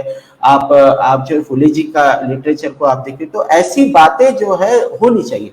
लेकिन सिर्फ एक खुश करने के लिए, जैसे मैं जय भीम मूवी को भी उसी तरीके से देखता हूँ कि जय भीम मूवी का टाइटल यूज किया गया है, एज सच ही कॉन्स्टिट्यूशन के आधार पे न्याय देने की प्रक्रिया अगर देखी जाए तो इस तरीके की ढेरों मूवी है जहां पे कॉन्स्टिट्यूशन के आधार पर जो है न्याय देने की बात की गई है, लेकिन उसको कभी जय भीम करके मूवी नहीं बताया गया है। ऑफ कोर्स विचारों के आधार पे हमको जाना नहीं चाहिए, ये बात सही है, लेकिन मैं क्या करूं कि जब मूवी का बेस ही जो है आइडियोलॉजी के आधार पे बनाया जाता है, उसकी रचना ही जो है, उसका कंस्ट्रक्शन ही जो आइडियोलॉजी के आधार पे किया जाता है। अगर आप मूवीज का इतिहास अगर आप देखें, तो मूवीज के इतिहास को जब उसको एक्सप्लोर किया जाता है, तो इसकी शुरुआत ही जो है, मूवीज की शुरुआत ही इस तरीके से की गई ताकि ब्राह्मणिकल व्यवस्था को प्रस्थापित किया जाए। मुझे जहां तक मेरा जो पढ़ाई है, जब कभी माइथोलॉजिकल हीरोज को उपयोग किया जाता है, रामा का मूवी दिखाया जाता है, तो आप लोग को शायद पता नहीं होगा कि अनटचेबल्स लोगों को वहां पे एंट्री नहीं होती थी देखने की। मतलब ये इतिहास है उस मूवी का कि एक कंस्ट्रक्शन किया गया है मूवीज के माध्यम से। सोसाइटी के अंदर में बदलाव लाए गए, सास भी कभी बहू थी, ससुरा भी कभी दामाद था, ये जो एक तरीके की सीरियल्स बोलिए या मूवीज बोलिए, जो भी चीजें उसमें लाई गई है, जो जैसे कि विभा ने कहा था कि स्त्रियों के अंदर में जो चेतना निर्माण हो रही थी 90s के दशक के अंदर में, उसकी चेतना को जो है किचन के अंदर में और संस्कृति के अंदर बंद कर दिया गया है। यानी कहने का तात्पर्य ऐसा है कि अगर कोई मूवी बनाई जा रही है तो उसका जो कंटेंट है और उसका जो टाइटल है उससे मैच होना चाहिए, ये मेरा कहने का मतलब है। महज जो है सिर्फ मूवी के अंदर में हम बाबा साहब को नहीं ढूंढ सकते अपने तरीके से। ये जो है डायरेक्टर का काम होता है कि उन्होंने उनके विचारों को, जिस भी चीजों को वो उपयोग में ला रहे हैं, उनको वो उस तरीके से पेश करे, ये उसका काम होता है डायरेक्टर का। और उसके आधार पर अगर जयंती का विश्लेषण अगर किया जाए तो मुझे ये दिखाई देता है कि जयंती अपने आप में मराठी के अंदर एक ऐसी मूवी रही है जिसने न बल्कि बाबा साहब के विचारों को सामने रखने की कोशिश की, बल्कि शिवाजी महाराज का जो चित्रण है, शिवाजी महाराज कैसे थे, शिवाजी कौन होता, ये जो किताब को लेके उस पे बदलाव की भाषा लाई गई है, तो ये बहुत महत्वपूर्ण है। विचार बहुत महत्वपूर्ण थे कि हमारे महापुरुषों के विचारों के दृष्टिकोण से सामाजिक व्यवस्था के अंदर में बदलाव कैसा आता है, ये मूवीज के अंदर में दिखाना बहुत जरूरी था, जो कि Shailesh ji as a director करके उन्होंने कंटेंट, जो उसके अंदर का जो कंटेंट है उसको उन्होंने न्याय दिया उस मूवी के साथ में, क्योंकि उन्होंने जयंती करके सिर्फ मूवी नहीं बताई, बल्कि जयंती एक विचार करके सामने में रखने की कोशिश किया। और ये बात जो है सिर्फ और सिर्फ शेड्यूल कास्ट के लिए सीमित नहीं थी, क्योंकि मेरा एक अपना विश्लेषण है कि शेड्यूल कास्ट कितनी भी बात जो है, शेड्यूल कास्ट समाज के लोग कितने भी बदलाव की बातों को सामने में रखने की कोशिश किए, वो सिर्फ और सिर्फ उनके ही समाज के लोगों को प्रभावित कर सकते हैं। लेकिन जब कभी भी ओबीसी समाज का व्यक्ति जब फुले विचारधारा या फुले विचारों को लेके या परिवर्तन विचारों को लेके, मोर प्रिसाइसली योगेश जी अगर आइडियोलॉजी की बात ना करूं, मैं कहूंगा परिवर्तन के विचारों को पकड़ के अगर बात करते हुए वो खड़ा होते हुए हमको दिखाई देता है इस समाज का, ओबीसी समाज का व्यक्ति, तो यकीनन समाज के अंदर में बदलाव आता है, क्योंकि हमारी जो सामाजिक व्यवस्था है वो जातिगत है, जिसको डॉक्टर आम्बेडकर जो ग्रेडेड इनइक्वालिटी कहते हैं, ग्रेडेड इनइक्वालिटी, एक के ऊपर में एक है, और अगर ये ग्रेडेड इनइक्वालिटी है तो यकीनन जो शोषित है और शोषण भी करता है, अगर उसके विचारों में परिवर्तन आता है तो यकीनन समाज के अंदर में पूरी तरीके से परिवर्तन लाया जा सकता है। और ये बात जो है हमको, मुझे लगता है जयंती मूवी के माध्यम से हमको बताई जा रही है।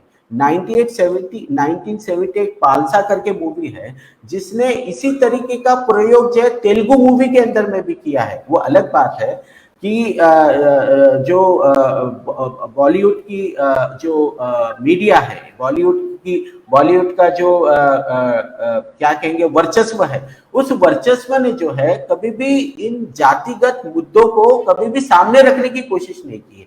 हम चाहते हैं कि हमारे दृष्टिकोण से भी जो है समाज को देखा जाए। हम चाहते हैं हमारे दृष्टिकोण से भी जो है वो गांधी जी का भी विश्लेषण हो। हम चाहते हैं कि हमारे दृष्टिकोण से जो है वो विवेकानंद का भी विश्लेषण हो। हम चाहते हैं कि सभी महापुरुषों का विश्लेषण होना चाहिए, लेकिन उन चीजों को कभी भी तवज्जो दिया नहीं जाता, उनको सामने में नहीं रखा जाता। इसीलिए मुझे लगता है कि जयंती मूवी जो है एक परिवर्तन लाने के दृष्टिकोण से देखा जाए। ये सिर्फ महज एक एंटरटेनमेंट नहीं है, यानी हम लोग इसको अगर एंटरटेनमेंट देख रहे हैं तो ये एंटरटेनमेंट है, लेकिन ये सिर्फ महज एक एंटरटेनमेंट नहीं है, बल्कि ये ऐसे विचार है जो कभी भी ओबीसी समाज तक नहीं पहुंचे। जैसे कि मैंने कहा कि ओबीसी समाज के अंदर से जो सेंस ऑफ हिस्ट्री है, आज जो प्रोटोगनिस्ट है जयंती मूवी का, उसको जो है शिवाजी महाराज क्यों पढ़ना पड़ा, ये सवाल जो है ऑडियंस के अंदर में जाना चाहिए। उसको क्यों शिवाजी महाराज पढ़ना पड़ा, उसको बाबा साहब को क्यों रेफर करना पड़ा, ये सवाल जो है उन सभी लोगों के पास में जाना चाहिए। उसका कारण है कि समाज के अंदर में जिस तरीके के इतिहास की रचना की जा रही है या सेंस ऑफ हिस्ट्री जो की जा रही है, वो सेंस ऑफ हिस्ट्री कहीं तो भी वाइप आउट हो रही है। जैसे कि अगर आप गेल ऑम्बेट की किताब का संदर्भ ले, और मैं जब छोटा था तो मैंने शिवाजी महाराज को ब्राह्मण पति प्रतिपालन करके ही किताब में पढ़ा है। यानी शिवाजी महाराज जो है वो रहते के राजा नहीं है, वो एक विशेष तरीके के जो समुदाय रहा है उसके रक्षक रहे हैं, वो गाय के रक्षक रहे, ये किताबों में मैंने पढ़ा है। और ये मुझे बाद में समझ में आया कि इस तरीके के इतिहास को रच के ओबीसी समाज को गुलाम बनाने की प्रक्रिया की। कई तरीके के ऐसे हीरो रहे हैं, ऐसे कई तरीके के समय जहां से चेतना निर्माण हो सकती थी, लेकिन ऐसा कभी नहीं किया गया। बल्कि क्या किया गया है कि सेंस ऑफ हिस्ट्री इस तरीके से क्रिएट की गई, तो ना तो आप बाबा साहब के विचारों को समझ पाए, ना आप शिवाजी महाराज ने जो बताया था या उनके बारे में जो लिखा गया, ना उसको आप समझ पाए।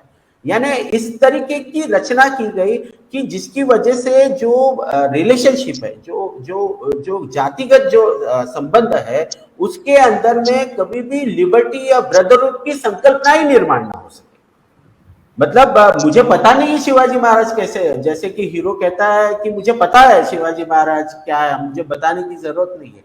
तो वो जो सेंस ऑफ हिस्ट्री, जो कंस्ट्रक्टेड हिस्ट्री, जिसको मैं ब्राह्मणिकल हिस्ट्री कहूंगा, उसके माध्यम से उसको सामने में लाया गया है। यानी मैं विचारों की बात कर रहा हूँ मूवी के आधार पे। और इसी तरीके के विचार आपको समाज के अंदर में, आप रोजमर्रा की जिंदगी में आप उसको देखोगे, उसको आप जाइए, आप अगर इंटरेक्शन करेंगे तो आपको दिखेंगे।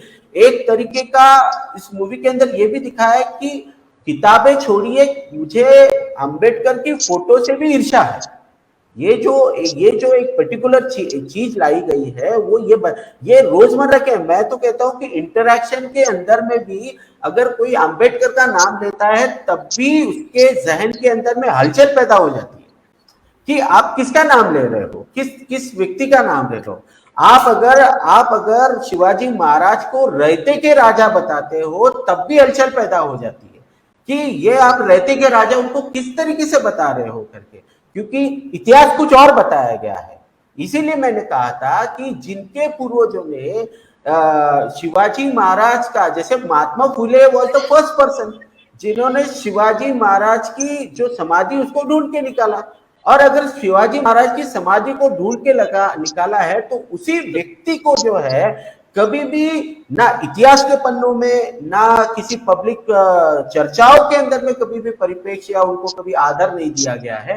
तो इस तरीके से इस तरीके से जो है किस तरीके से उनमें जो है उस समाज के अंदर में जो विचार है, परिवर्तन लाने वाले जो विचार है, उसको कभी भी उसको जो है डेवलप नहीं करने होने दिया गया है। ये मूवी हम लोगों को बताती है कि जो आदिवासी समाज है उसके ऊपर में अगर शोषण होता है तो जो शेड्यूल कास्ट है, जो ओबीसी समाज जिसको हिस्टोरिकली आप शूद्र कहते हैं, शिवाजी महाराज जो है वो शूद्र कम्युनिटी है। अगर आज कॉन्स्टिट्यूशनल उसका उल्लेख किया जाए तो वो ओबीसी समाज के थे। अगर आप इन चीजों को विश्लेषण करते हैं तो आपको ये दिखाई देगा कि जयंती जो है इन विचारों के माध्यम से ये आपको प्रेरणा दे रही है कि जो भी शोषित समाज है उसको अगर अपने आप के अंदर में बदलाव लाने हैं, चेंजेस लाने हैं, तो आपको इन विचारों को आत्मसात करना होगा और इन विचारों के साथ साथ में आपको समाज को समझाना भी होगा।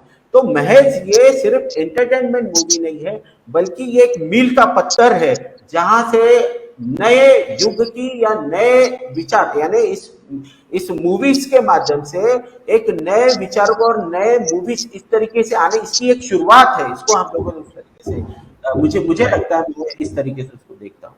या अनवर राइट। सो विवा कुछ ऐड करना चाह रही थी, बट मैं अभी थोड़ी देर के लिए उनको रोकूंगा। मैं शैलेश जी से एक जो डिस्कशंस हुए उससे एक ऑब्जर्वेशन उनसे लूंगा एंड देन फिर मैं विवा जी आपके पास में आऊंगा।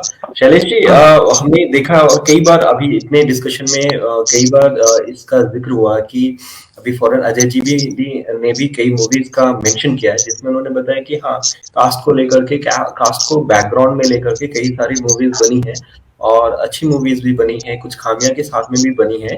लेकिन एक खास चीज जो देखने को मिली जयंती में वो ये था अलायंस, सोशल अलायंस। उसमें कम्युनिटीज का आपस में साथ आना और उसको अच्छे से उसको दर्शाना और खास करके एसटी और ओबीसी का इकट्ठे आना।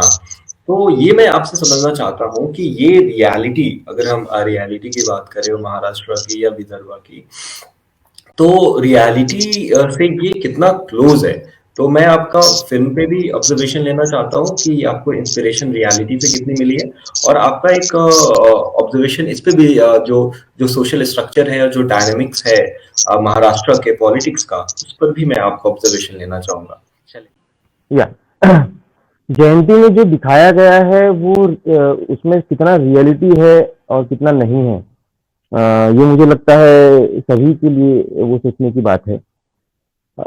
मतलब अलग अलग जातियों का, अलग अलग समाजों का एक साथ आना, मुझे लगता है ये वक्त की जरूरत है। That is the only solution that this country has. ठीक है, तो लेकिन अगर हो रहा है या नहीं हो रहा है, ये भले ही एक डिस्कशन का मुद्दा हो सकता है, लेकिन अगर वो हुआ तो क्या हो सकता है ये भी हमने इमेजिन करना चाहिए।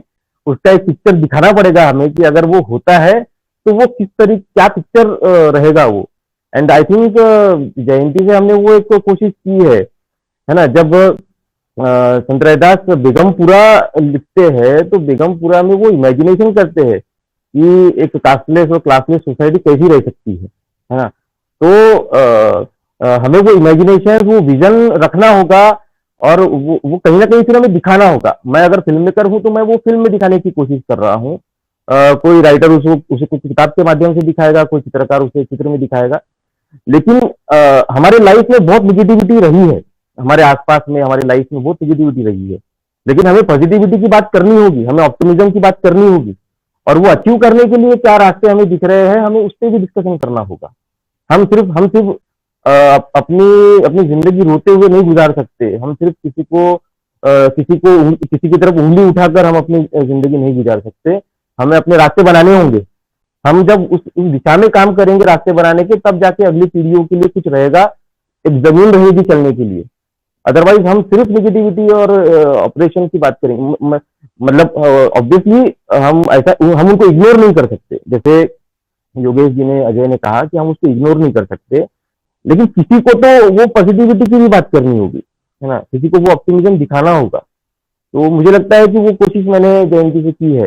जैसे अजय ने कहा कि बाबा साहब की फोटो दिखाना, ये मतलब it was like a prop, एक प्रॉपर्टी के जैसे आप यूज कर रहे हो बाबा साहब की फोटो को, ठीक है, लेकिन आप उनके विचारों की बात क्यों नहीं कर रहे हैं? ये कौन करेगा और कब करेगा, कितने साल लगेंगे इसमें, है ना? आप महात्मा फुले जी के विचारों की बात क्यों नहीं कर रहे?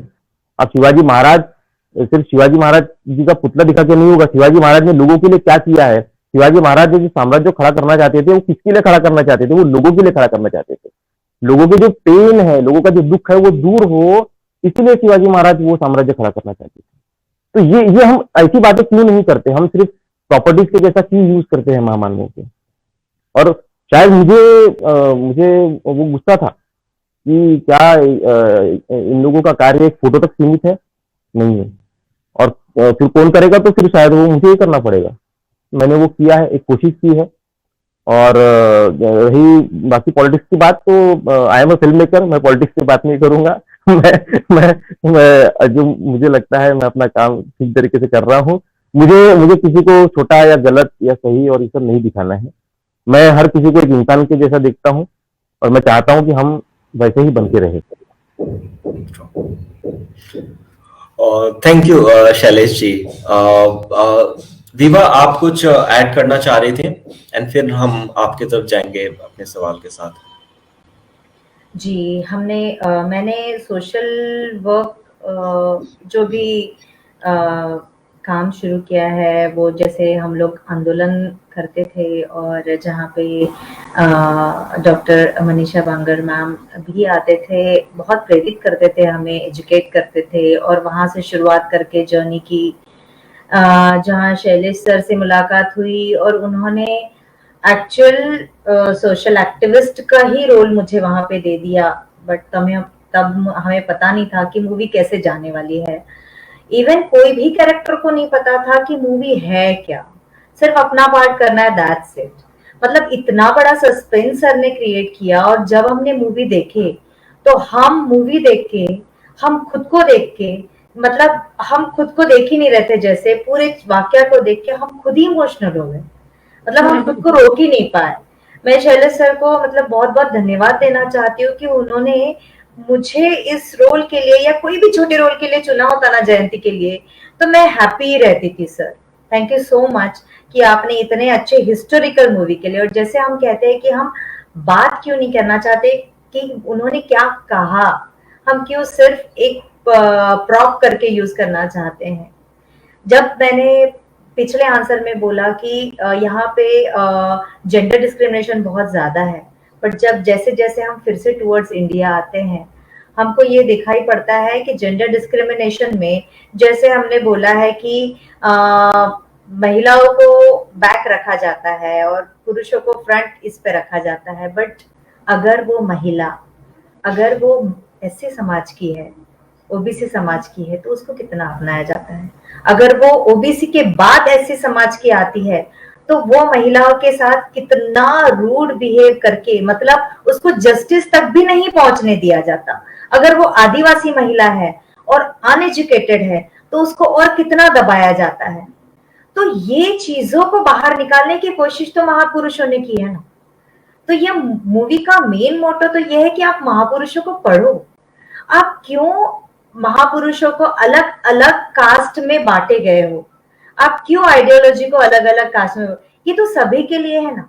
जैसे योगेश जी ने बताया कि हम आइडियोलॉजी की बात नहीं करेंगे, अभी जो बड़े बड़े क्वेश्चंस हमारे सामने, जैसे प्राइवेटाइजेशन, उसकी हम अगर बात करेंगे, तो अगर आप चाहते हैं कि सब लोग एकत्रित आने के लिए, हम ये महापुरुषों ने जो कहा है, जो सिखाया है, जिसके कारण हम एजुकेट हो सकते हैं कि एक्चुअल क्या हो रहा है, उन्हीं को सबको हटा दे और हम फिर सॉल्यूशन ढूंढने की कोशिश करें, तो मुझे लगता है कि ये बहुत बड़ा एक ऐसा हो जाएगा कि फिर से हम कहीं बैक पे ना चले जाए कि अरे हम कहाँ से चीजें ले, हम कहाँ से सीखे, हम कहाँ से एकत्रित आने की बात करें, कि आगे जो प्रॉब्लम्स आ रही है, जो बड़े बड़े क्वेश्चंस आ रहे हैं, उसको हम लोग सामने जाने के लिए हमको ये सब चीजों का रेफरेंस लेने की और इसे सीख लेके ही आगे बढ़ने की बहुत जरूरत है। तो कृपया महापुरुषों को मत बांटिए। आइडियोलॉजी सभी की बहुत बहुत इम्पोर्टेंट है। और बाबा साहब की क्यों आइडियोलॉजी इम्पोर्टेंट है कि उन्होंने सभी को लेते हुए, महात्मा फुले जी को लेते हुए, छत्रपति शाहू महाराज को लेते हुए, तथागत गौतम बुद्ध को लेते हुए, जो सारी चीजों की स्टडी करके जो चीजें आपको एकत्रित करके दी है, तो वो इतनी ज्यादा इंपॉर्टेंट हो जाती है कि ऐसा लगता है कि सर्वोपरि जो हमको सॉल्यूशन मिलता है, तो हम उसको एक पर्टिकुलर बाबा साहब को एक पर्टिकुलर कम्युनिटी में ना बांटते हुए उनकी आइडियोलॉजी कितनी सर्वव्यापी और जगव्यापी, सिर्फ इंडिया के लिए नहीं, सबसे पहले मतलब हम इंडियन वुमेन, हम खुद को इतने खुशनसीब समझते हैं कि हमको इतने इजीली हक मिल गए संविधान के थ्रू, और वही बाहर के देशों के कंट्री में महिलाओं को कितना फाइट करना पड़ा। तो ये बहुत बड़ी बात है, ऐसे मैं समझती हूँ। Thank you so much. विवा, जो एक और सवाल मैं आपसे पूछना चाहता हूँ वो ये है कि जो जयंती मूवी है इसमें जो कैरेक्टर है आपका, वो जब उसका एक पूरा ट्रांसफॉर्मेशन होता है और उसके अलावा भी जो रियलिटी में जब एक वुमेन अपने एम्पावरमेंट के लिए या फिर अपने राइट्स के लिए फाइट करती है और जब बाहर निकल करके सोसाइटी के लेवल पे जब वो फाइट करती है, तो अक्सर ये होता है कि जो आइडेंटिटी है वो गुम हो जाती है, उसकी अपनी आइडेंटिटी वो गुम हो जाती है। जयंती मूवी में इसका रिफ्लेक्शन अच्छा हुआ है और उसमें आइडेंटिटी को बरकरार करते हुए उसको दिखाया गया है। तो मैं आपसे ये समझना चाहता हूँ कि जो रियलिटी में जो स्ट्रगल्स होते हैं, जब आप अपने फैमिली से बाहर निकलते हैं या फिर आसपास के जो एरिया है वहां पर अपने राइट्स को लेकर के फाइट करती है, और फिर जब लार्जर प्लेटफॉर्म पे जब वो फाइट करते हैं तो कितनी डिफिकल्टीज होती हैं, और ये दोनों जो स्ट्रगल्स हैं आपस में एक दूसरे को कैसे मतलब एम्पावरिंग, एक वुमेन को एम्पावरिंग करने के लिए कैसे एक दूसरे को हेल्प करती है। जी, बहुत बहुत मूवी ये बहुत ही इफेक्टिव जरिया है कि हम कुछ चीजों को बहुत इफेक्टिवली लोगों के दिमाग में डाल सके। अगर हम लोग रियल लाइफ में अगर काम करते हैं, मूवी में तो ठीक है हमको डायलॉग्स दिए जाते हैं, सारी चीजें, एक एनवायरनमेंट क्रिएट होता है, बट रियल लाइफ में जब वुमेन काम करती है तो उसको डिफिकल्टीज होती है, बिल्कुल होती है। बट वुमेन एक खुद के आइडेंटिटी के लिए अगर सोशल एक्टिविस्ट बनती है तो ये गलत बात है।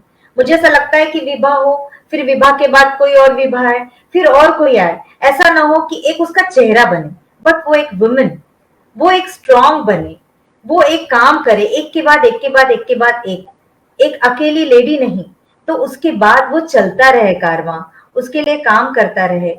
बट जो एनवायरनमेंट है एक्चुअल काम करने के लिए वो सही में चैलेंजिंग है। मुझे ऐसा लगता है, पता नहीं, हो सकता है कि मनीषा मैम का कुछ और एक्सपीरियंस रहा हो, बट वुमेन के लिए थोड़ा समाज में काम करना चैलेंजिंग है रादर दैन मेन।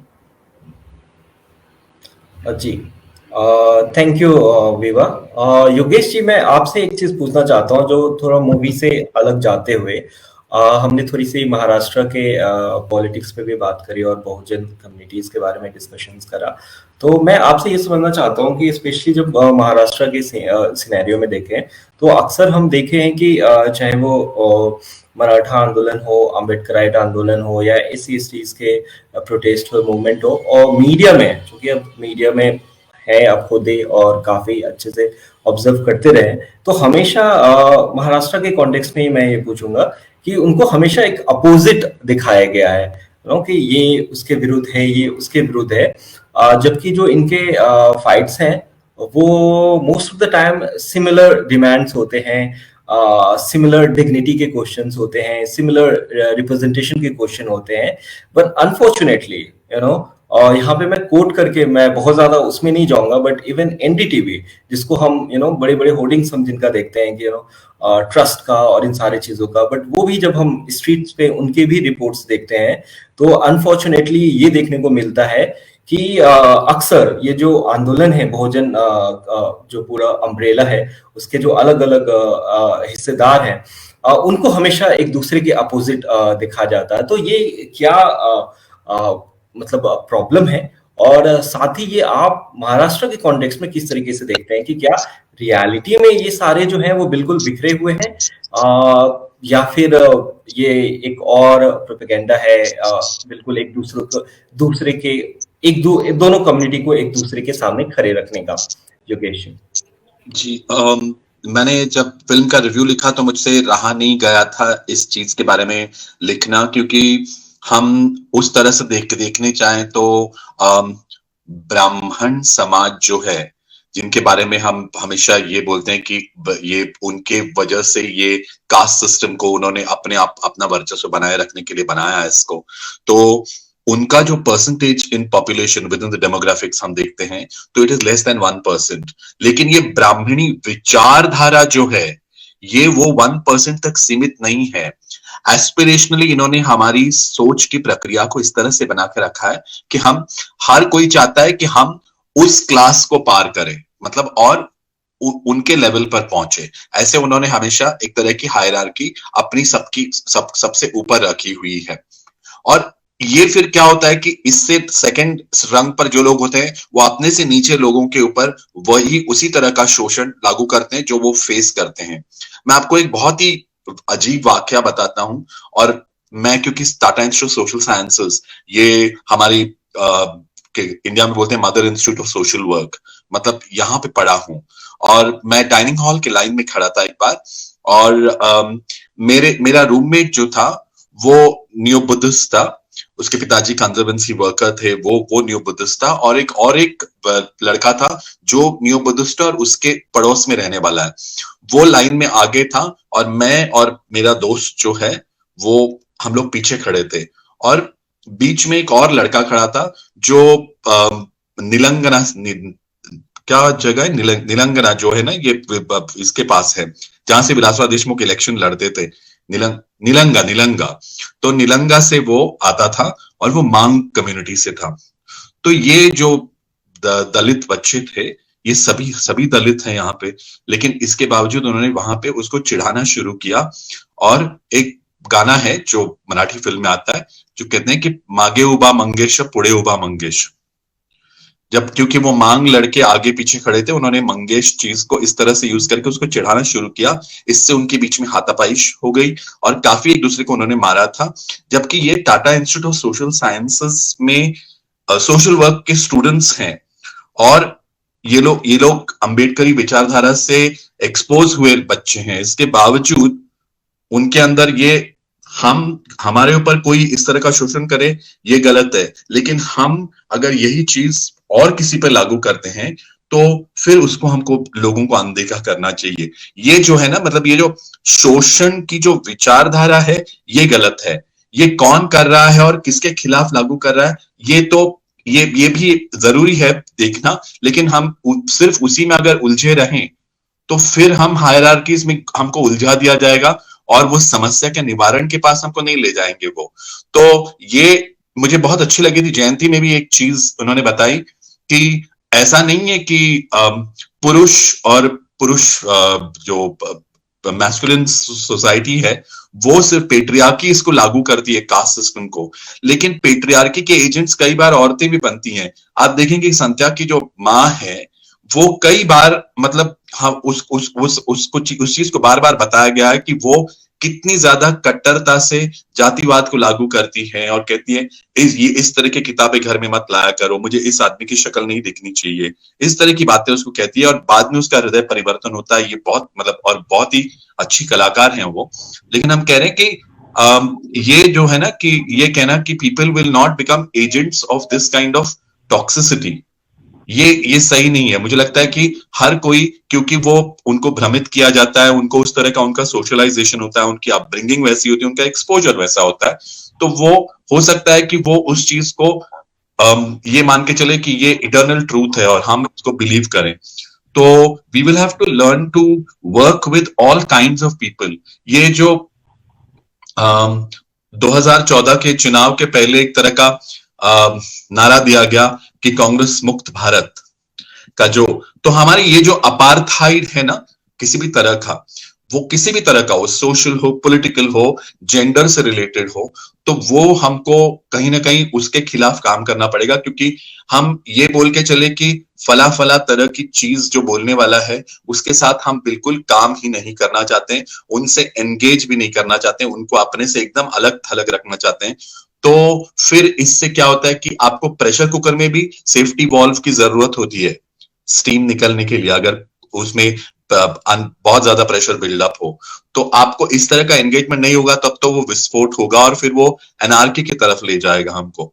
तो ये ना हो, समाज में व्यवस्था बनी रहे, और इसके साथ साथ हम ये स्पेसेस को कैसे नेगोशिएट करें, इसके बीच में से कैसे रास्ता निकाल के आगे जाएं, ये जैसे मैंने पहले कहा था एक आंसर में, तो ये हमको करना पड़ेगा और बहुत वाइजली करना पड़ेगा। हमारा विंडो जो है वो बहुत जल्दी क्लोज हो रहा है, और जो सत्ता में इस वक्त जो लोग बैठे हैं वो ऐसा चाहते हैं कि पूंजीवादियों के एजेंडा को ही आगे बढ़ाया जाए, और जब तक हम ये नहीं करेंगे तो हमारा जो कम विंडो, कम समय हमारे पास है, इसका हम अच्छे से अच्छा उपयोग करके ये अगर लड़ाई नहीं जीतते हैं तो ये बहुत मुश्किल वक्त आने वाला है हमारे लिए। विभा जी ने बहुत अच्छी बात कही थोड़ी देर पहले कि आगे आने वाली जो समस्याएं हैं वो बहुत भयानक स्वरूप की हैं, और हमारे पर सीधे सीधे कटाक्ष करके वो सामने खड़ी हैं।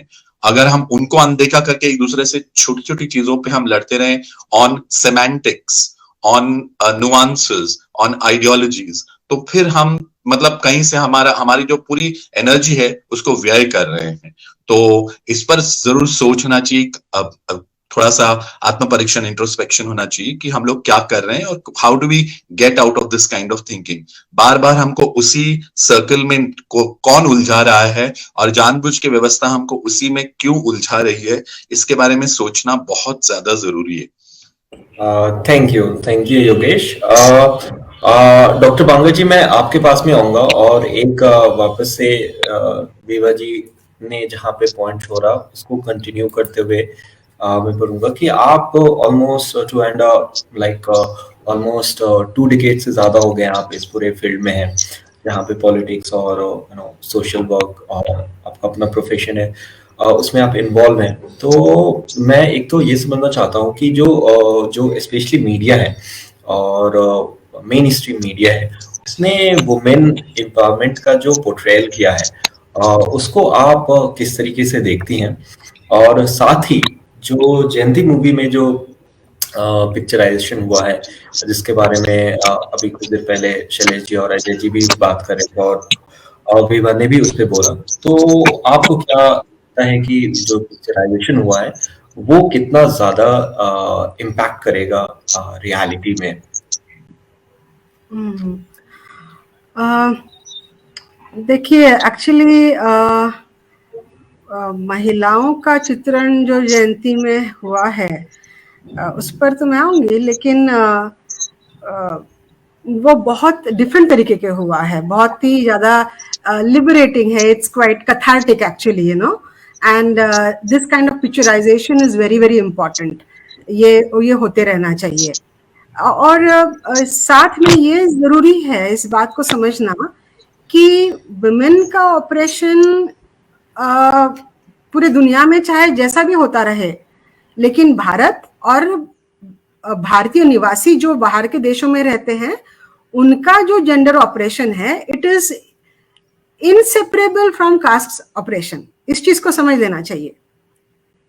And not only caste operation, and then of course poverty is also added factor. So it's a 3-tier operation, or it's inextricably related to each other.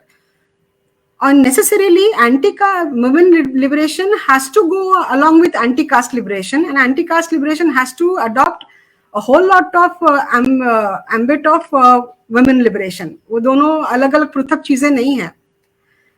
ये चीज जहां तक एजेंसी की बात की है कि महिलाएं खुद कैसे एजेंट्स बन सकती है पैट्रियार्की की, तो वो बहुत बड़ा दायरा है उसके डिस्कशन का, उसका कहीं और में आएंगे। लेकिन एक बात है कि कोई भी विचार है, पैट्रियार्की का विचार हो या कास्ट का विचार हो, उसको एग्जीक्यूट करने के लिए एक पर्टिकुलर सिस्टम बनाई हुई है, और ये जो सिस्टम है वो विक्टिम्स ने नहीं बनाई है, तो अगर अगर संध्या की मदर अगर पैट्रियार्की को एग्जीक्यूट कर रही है, तो वो सिस्टम के किसी भी कंट्रोल में वो नहीं है। नाइदर उसके पूर्वजों की महिलाओं ने वो कोडिफिकेशन किया है मनु का, ना ही महिलाओं ने उसको रूल ऑफ लॉ में कन्वर्ट किया है, ना ही उसका कोई एजेंसी है नहीं। She is still a victim and she is just an agent.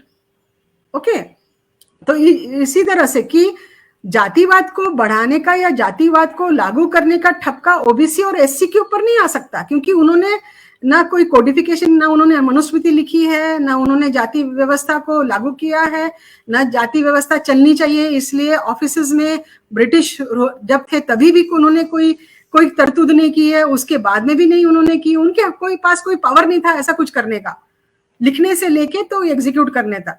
वो हमेशा विक्टिम्स रहे हैं। तो ये जो विक्टिम्स को ऑपरेसर दिखाने का जो षड्यंत्र जो कंटिन्यूअसली चलाते रहते हैं लोग और करते हैं, और मीडिया उसके लिए बहुत बड़े तरह से जिम्मेवार है, उसको पहली तरह से खारिज होना चाहिए। और वो जयंती में उसको खारिज करने का सारा काफी हद तक वो सफल रहा है, ऐसा मुझे लगता है।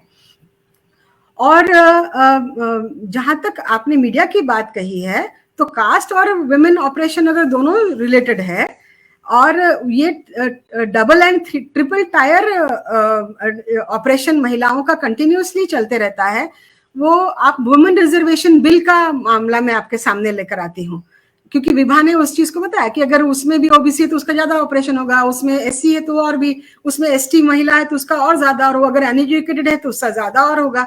तो ये एम्पावरमेंट के जरिए नहीं रहे, और कास्ट में वो बिलो है तो दोनों तरह से उसके ऊपर बहुत बुरी तरह से मार होती है। और वुमेन रिजर्वेशन बिल में आप देखेंगे कि ये तथाकथित लिबरल महिलाओं को, बहुजन महिलाओं को उनका हक और अधिकार देने के खिलाफ है। तो ये जो कास्ट जो प्ले करती है महिला के ऑपरेशन में भी पूरी तरह से प्ले करती है, वरना अगर वो सिर्फ जेंडर डिस्क्रिमिनेशन होता था तो फिर उनको कोई दिक्कत नहीं है अगर एससी एसटी ओबीसी महिलाओं को भी उनका हक और अधिकार मिले वुमेन रिजर्वेशन बिल में, लेकिन वैसा नहीं है, ये बात है। और दूसरी तरफ कास्ट में इंटरकास्ट संघर्ष निर्माण करने का मीडिया का जो हाथ है, तो एनडीटीवी का हमने देखा है कि जब मराठा आंदोलन चल रहा था, ओबीसी आंदोलन चल रहा था, रिजर्वेशन के लिए बहुजन क्रांति मोर्चा चल रहा था, तो एनडीटीवी ने उसको कास्ट वॉर्स करके लेबल किया, इंटरकास्ट वॉर्स। जब कोरेगांव का मामला आया तो दलित उग्र क्यों हो गए, ऐसा एनडीटीवी का टाइटल है। तो ये पूरी तरह से जो मीडियम ऑफ चेंज है, प्रोटेस्ट माध्यम है, कॉन्स्टिट्यूशनल माध्यम है प्रोटेस्ट के, उसको भी ये पूरी तरह से टार्निश करते हैं और बैड लाइट में दिखाते हैं। ये कोई भी पावर लोगों के हाथ में आने नहीं देते हैं, वो सारा का सारा अपने तक रखना चाहते हैं। तो ये एक तरीका है उनका। और आखिरी में जयंती में जो दिखाया गया है महिलाओं का चित्रण, मुझे लगता है कि अलग ये इस तरह का हमने काला मूवी में भी देखा था, जहां पर जो हुमा कुरैशी का कैरेक्टर है वहां पर वो सोशल वर्कर होती है और वह डिसाइड करती है कि वो किस वक्त जो रजनीकांत है उसके लाइफ में कितने हद तक वो एंटर करेगी, और रजनीकांत भी उसको अपने लाइफ में बाद में समाहित करने का जो उनका ये है, उनके खुद के दोनों के बाउंड्रीज बहुत अच्छे से दर्शाया गया है। रजनीकांत की वाइफ को जो काला मूवी में दिखाई गई है, उसका भी जो कैरेक्टर है बहुत ही ज्यादा रिस्पॉन्सिबल और बहुत ज्यादा कैटेगोरिकल दिखाया गया। उसमें किसी भी तरह का पॉलीगैमी या पॉलीएमोरिटी बिल्कुल भी नहीं दिखाई गई है। तो यही चरित्र होता है बहुजन महिलाओं का। They are very crystal clear and they very very उनका नैतिकता और अस्तित्व मेंटेन करने के लिए वो किसी भी हद तक जा सकती है और उसमें कोई कॉम्प्रोमाइज नहीं करती है। ये जो चरित्र है, और लेकिन ये चरित्र पिक्चरों में नहीं दिखाया जाता है, उनको अलग तरीके से दिखाया जाता है बहुजन महिलाओं को। तो यह हमको जयंती मूवी में नहीं नजर आता। आप देखेंगे कि निर्णय लेने की जो क्षमता है वह हमेशा जब लव या रोमांटिसिज्म या रोमांटिक रिलेशनशिप भी दिखाते हैं, तो जब संध्या जब महापुरुषों के विचारों के मुखातिब नहीं होता है, तब वो किस तरह से उसको अप्रोच करता है अपनी लव इंटरेस्ट को। वो उसको जबरन अपने उसके ऊपर अपने फीलिंग्स थोपना चाहता है वह अपने आप को सुधारता नहीं है, वो अपने आप को उस लायक नहीं करता है कि वह उसको चॉइस बन सके। लेकिन जैसे ही वो महापुरुषों के विचारों से मुखातिब होता है तो उसको समझ में आता है संध्या को कि महिला का इंडिपेंडेंट ओपिनियन हो सकता है, उसकी चॉइस हो सकती है। सिर्फ तुमको अच्छी लगी इतना काफी नहीं है, उसको भी तुम अच्छा लगना चाहिए। सिर्फ इतना जरूरी नहीं है कि तुम्हारे दिल में उसके लिए प्यार जागा है, उसके भी दिल में प्यार जागना चाहिए, और वो प्यार कोई क्राइटेरिया के फुलफिलमेंट के बाद जगेगा। और यह वह दर्शाने की कोशिश करती है। और जब संध्या ठीक हो जाता है और वो सुधर जाता है और अपने आप बलबूते पे खड़ा होता है, तभी भी वो ये नहीं ग्रांटेड, वो ही doesn't take it for granted, वो ग्रांटेड नहीं लेता है कि अभी मैं इस मुकाम पे पहुंचा हूं तो जरूरी है कि जो वो हीरोइन है, उसका नाम क्या है पिक्चर में? पल्लवी। हाँ, तो जरूरी नहीं है कि पल्लवी अभी उसके लिए उसके विचार बदल गए होंगे या अभी उसके दिल में उसके लिए मोहब्बत या इश्क जग गया होगा, जरूरी नहीं है। यह उसमें दिखाया गया है। तो decision making and definite criteria for love, flourishing of love, nourishing of love, इसको भी बहुत अच्छे से बताया गया है। आखिरी में हम देखेंगे कि पल्लवी जो है वो अपने टीचर के, वो उसको कोई गुरेज नहीं होता है कि वह वेट नहीं करती है कि अभी संध्या ही आके उसको अप्रोच करेगा और वही दोबारा कोशिश करेगा उसको अप्रोच करने की और शादी करने की या जाहिर करने का, अपना प्यार जाहिर करने का। वो उसकी राह नहीं देखती है, वो एजेंसी अपने हाथ में लेती है। वो बिल्कुल बहुत डिग्निटी के साथ, बहुत मेच्योरिटी के साथ वो जाती है और वह अपनी बाउंड्रीज को मेंटेन करते हुए किसी के जरिए, वो टीचर के जरिए वो बताती है कि जो फीलिंग पहले थे, जरूरी नहीं कि फीलिंग एक बार आए तो हमेशा पूरी जिंदगी भर के लिए मौजूद रहेंगे, ऐसा जरूरी नहीं है। अगर आप म्यूचुअल रिस्पेक्ट रहेगा, म्यूचुअल एडमिरेशन रहेगा, म्यूचुअल अप्रिसिएशन रहेगा तो वो फीलिंग्स रहेंगे। अगर वो नहीं रहेगा तो फीलिंग पूरी तरह से खत्म हो सकते हैं। इश्क खत्म होता है और इश्क खत्म होने के लिए और इश्क को बचाए रखने के लिए भी कुछ करना होता है पुरुषों ने। और वह चीजें आती अगर है तो डॉक्टर आम्बेडकर के विचारों में हमको दिखती है, वो गांधी के विचारों में कभी भी नहीं आती है। उसने तो सीता को मॉडल बनाया था, नेहरू के विचार में नहीं आती है। वो शिवाजी महाराज के विचारों में आती है। जब वो प्रोटेक्शन ही नहीं देते हैं महिलाओं को, सिर्फ प्रोटेक्शन नहीं देते हैं तो वो उसको स्वायत्त, उसकी अस्मिता उसके हाथ में देते हैं। फुले साहब के भी चित्रण, उनका जो जीवन है वो पूरी तरह से देखते हैं कि अगर सावित्रीबाई पूरा कविताएं लिख रही है तो वो पूरी तरह से उत्स्फूर्त होकर लिख रही है उनके लिए।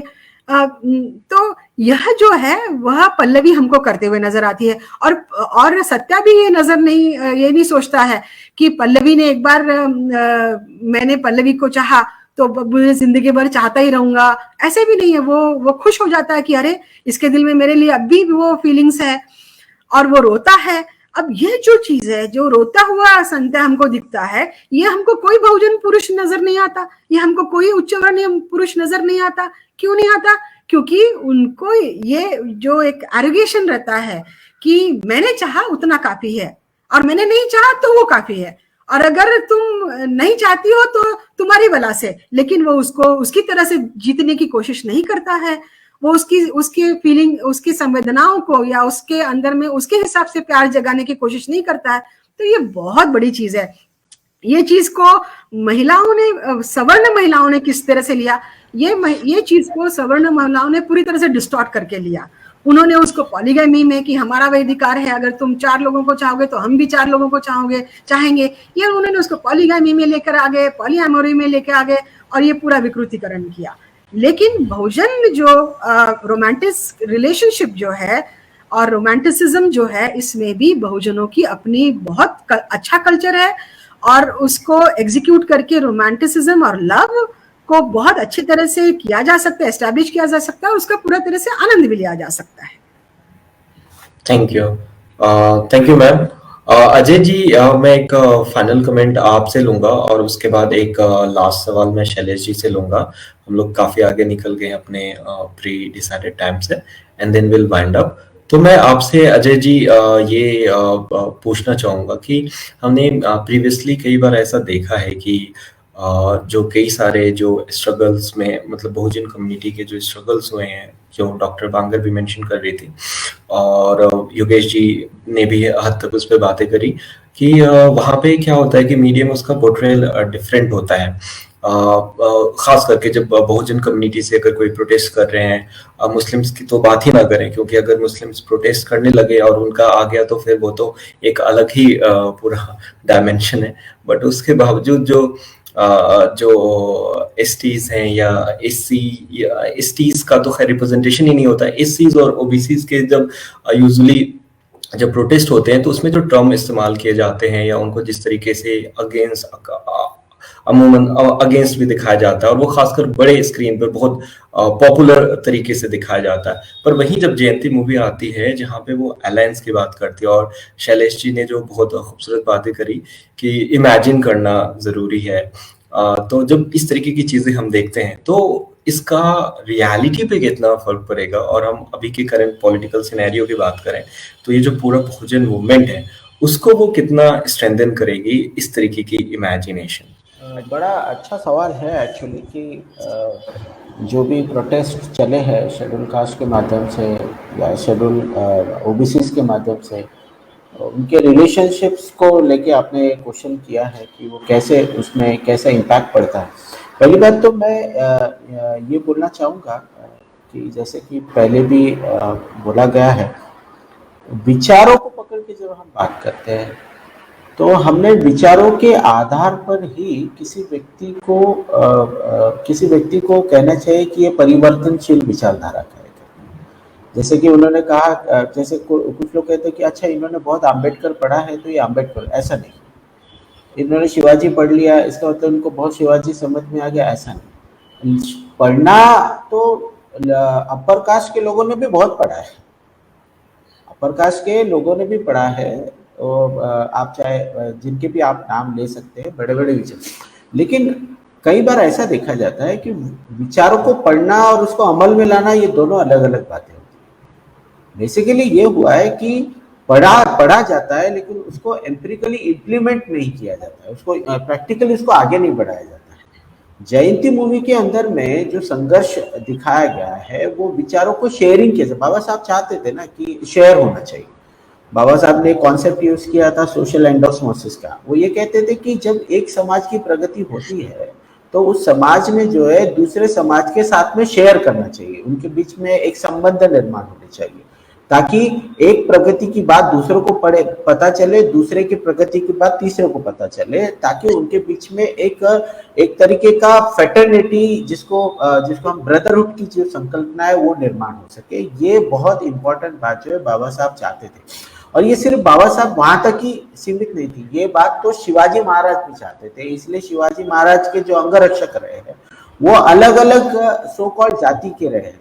मतलब मैं ये नहीं कहूंगा कि जातियां जो है, एक विधान में यहाँ पे बैठे बैठे ये भी कहना चाहूंगा कि जाति की उत्पत्ति जो है वो हम लोग हमेशा बहुत ही प्राचीन काल से लेते हैं। आप वर्ण व्यवस्था के संकल्पना को उस तरीके से देख सकते हो, लेकिन जाति की व्यवस्था या जाति की जो संकल्पना है ये बहुत ही मॉडर्न फिनोमेना है। और इसीलिए अगर हम लोग शिवाजी महाराज के बारे में, तो उनके अंगरक्षकों में और उनके कई जगहों पे जो है आपको विभिन्न जातियों के लोग देखे, जो वो भी चाहते थे कि सभी समाज के लोगों के अंदर में जो है एकजुटता आए, मानवता के आधार पे, ह्यूमैनिज्म के आधार पे है। और इसीलिए इस मूवी के अंदर में हमको ये बताया गया है रैतेचे राजा, मतलब जो है ना जिसे जनमानस का एक राजा करके उनको एक प्रदर्शित किया गया, जो हमेशा हम लोगों ने लोगों के मुंह से सुनते हुए देखा है। अगर आप पब्लिकली अगर जाए तो हमको ये लोग सुनते हुए हमने देखा है, लेकिन उन्हीं लोगों के पास में अगर जाओ तो हमको फिर वो एक तरीके का रिपल्शन भी दिखा है, दूर का एक रिपल्शन भी दिखा है। ये वास्तविकता है। और इसी वास्तविकता को जो है एक नए अंदाज से, इसी वास्तविकता को नकारते हुए जयंती मूवी के अंदर में जो है दोनों विचारों को और समाज को जो एकत्र लाने की कोशिश की गई है। उसमें एक और पॉइंट जो है बहुत ही इंपॉर्टेंट है जिसको मैं अपना प्रूफ करना चाहता हूँ कि जब पल्लवी को वो जो कहता है कि पल्लवी को जब प्रपोज करता है तो इसके माध्यम से हमेशा समाज के अंदर में किया ये लाया गया है कि इंटरकास्ट मैरिजेस के माध्यम से, अंतरजातीय विवाह के माध्यम से जो है समाज के अंदर में परिवर्तन। और बाबा साहब का टैगलाइन यूज किया जाता है कि intercaste marriage is the solution to annihilation of caste. लेकिन बाबा साहब की वो दूसरी लाइन को नहीं लेते हैं जिसमें वो ये कहते हैं कि intercaste marriage is the temporary solution करके, इस बात को वो पकड़ते नहीं है।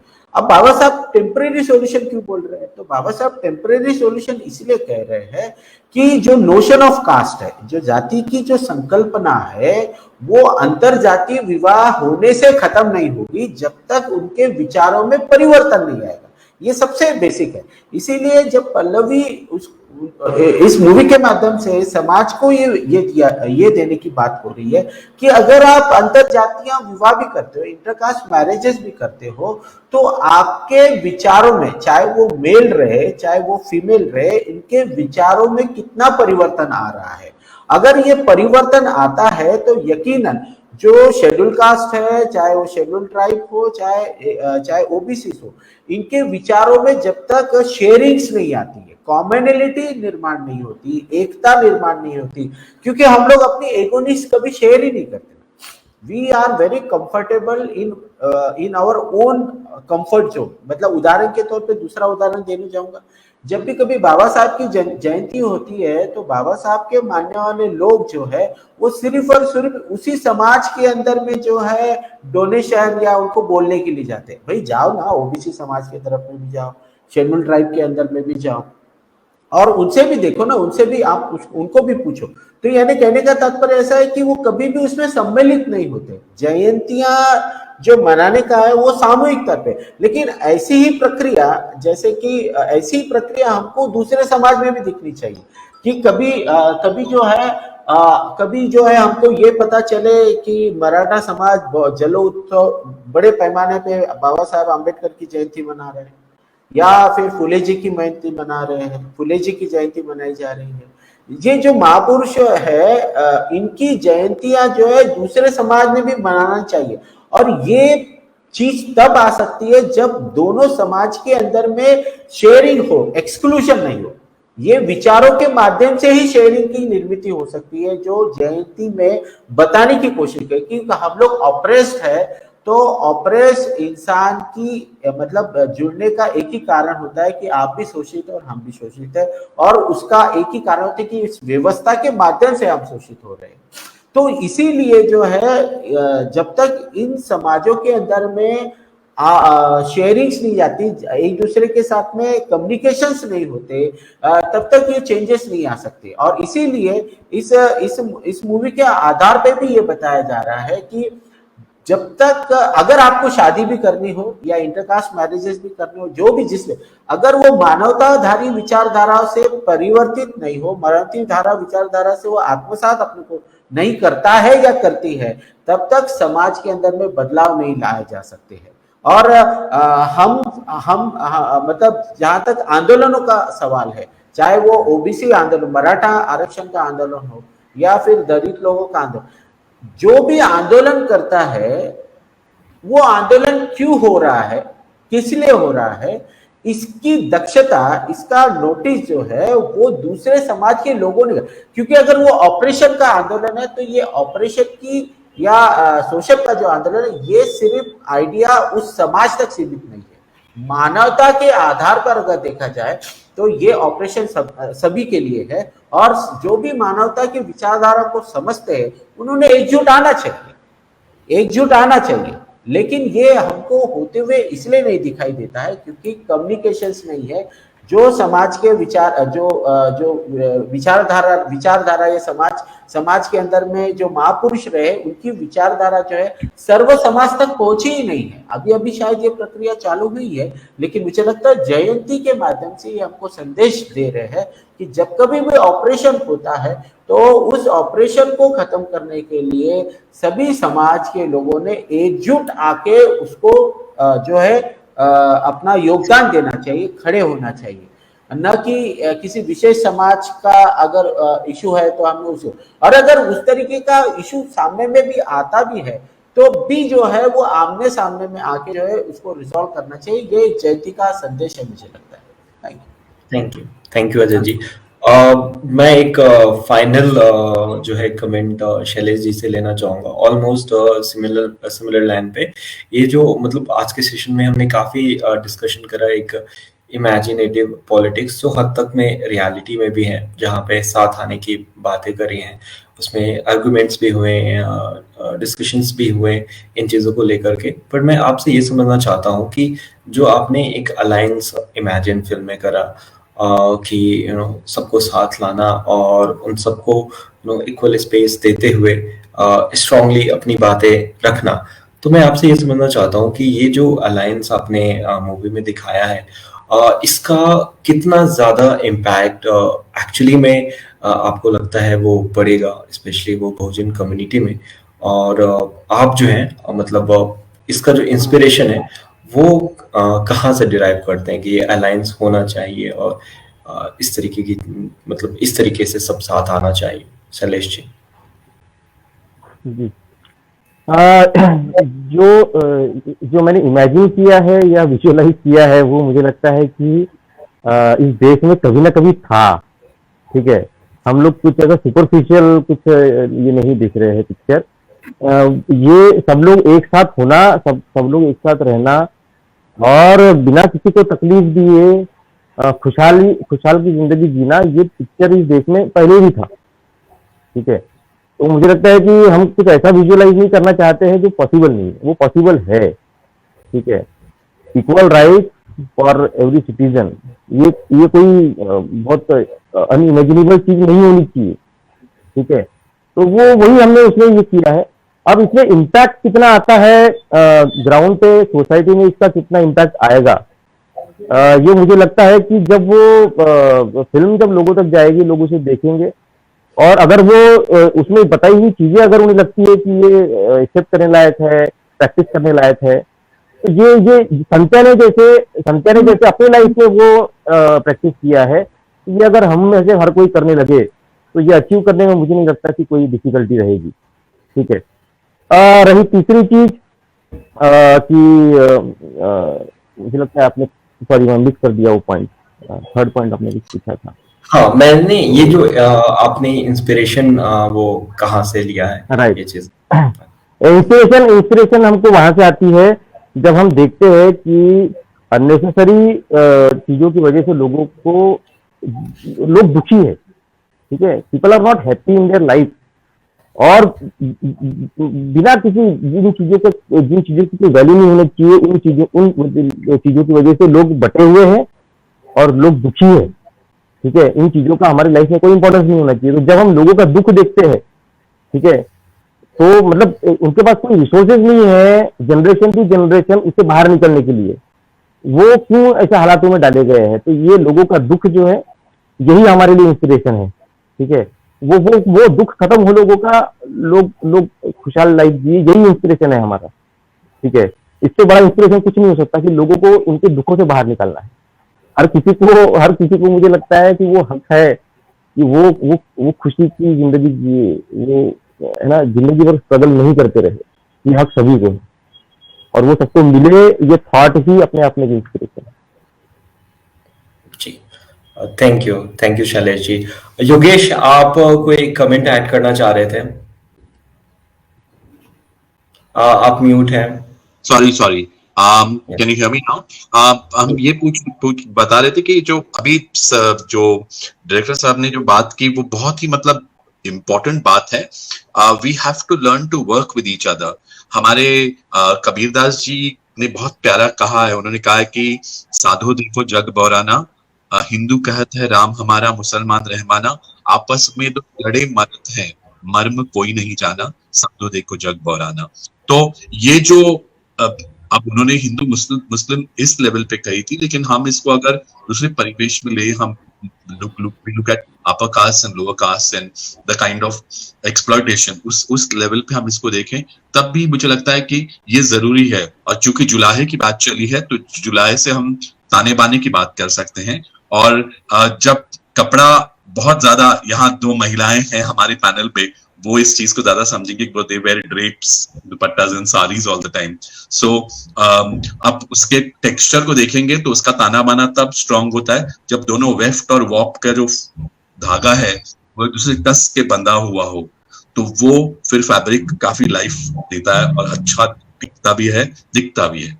तो I think there is a symbolism there for society and what it can do to work with each other instead of just keeping on getting into confrontation. aggression और confrontation में तो of course ये एक तरीका है, लेकिन क्या हर समस्या का solution हमको confrontation और aggression से ही मिलेगा या एक दूसरे के साथ काम करके मिलेगा? ये हम लोगों को सोचने का वक्त है ये। और मैंने जैसे पहले भी कहा, strategically काम करना है, क्योंकि हम पीछे देखते तो कई बार हमको इस तरह से मात दिया गया और पीछे ढकेला गया, एक बार फिर से हमारी लड़ाई में हमारे मूवमेंट को पीछे रखा गया है। वो गुलजार साहब की और चंद लाइनें याद आ रही, वो कहते हैं कि यादों के धुंधले दर्पण में बीते हर पल की छाया है, हर मोड़ पे मैंने जीवन के कुछ खोया है, कुछ पाया है। इस अंतर मन की पीड़ा को कुछ लोग न जैसे समझे हैं, जितने सुलझाए प्रश्न यहाँ वो रेशम जैसे उलझे हैं। क्यों मन कहने को अपना है जब इसमें दर्द पर आया है, यादों के धुंधले दर्पण में बीते हर पल की छाया है।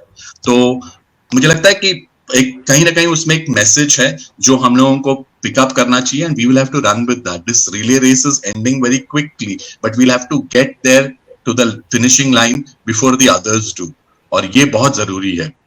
Thank you Andarul. Thank you Yogesh. Before I end this session, मैं डॉक्टर बांगर से फाइनल कमेंट लेना चाहूंगा, and then will just end this session. Doctor Bangar. Anurag तुम्हारा। सॉरी एक्चुअली फाइनल कमेंट में आपका लेना चाहूंगा कि ये जो हमने आर्गुमेंट्स वगैरह देखे और कुछ चीजों पे हमने एग्री करे, कुछ चीजों पे हमने डिसएग्रीमेंट है, कुछ चीजों हमने इमेजिन करी और बेहतर फ्यूचर या बेहतर कल की जो कल्पना की है।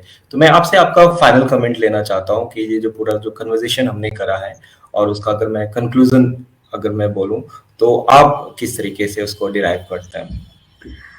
देखो अनुरुल, पहले तो मैं सभी का बहुत धन्यवाद देना चाहती हूँ कि बहुत अच्छे सबके आए हैं, और we would definitely want to engage. I personally would want to engage much beyond the conversation that we had just now. तो ये रही पहली बात। दूसरी बात ये है कि क्योंकि मैं महाराष्ट्र को बिलोंग करती हूँ, हालांकि अभी मैं महाराष्ट्र में परमानेंटली नहीं रह रही हूँ, आउट ऑफ महाराष्ट्र रहती हूँ, और लेकिन अगर मैं दिल्ली में भी रहती हूँ या हैदराबाद या और देश के कई कोनों में जब मैं ट्रैवल करती हूँ, तो बहुजनों की लाइफ जो मैंने देखी है और वो मूवमेंट का हिस्सा होने की वजह से इसका ये these things are not particular to Maharashtra only। हाँ, पर्टिकुलर कुछ डायनामिक्स हो सकते हैं, लेकिन बहुत कुछ कल्चरली संस्कृति के तौर पर हम बहुजन SC ST OBC जुड़े हुए हैं। उनके ऑब्जर्वेंसेस, डायलेक्ट की जयंती में बात हुई है, भाषा की बात हुई है, प्योर एंड इम्प्योर भाषा की बात हुई है, और जो उसमें संत्या कहता है कि मेरी बोली भाषा और उसके बेसिस पे भी डिस्क्रिमिनेशन होते रहता है बहुजनों का। तो ये सारी चीजें आते हैं, और ये बैकग्राउंड होने की वजह से मुझे लगता है कि जयंती मूवी में एक it has taken a leap.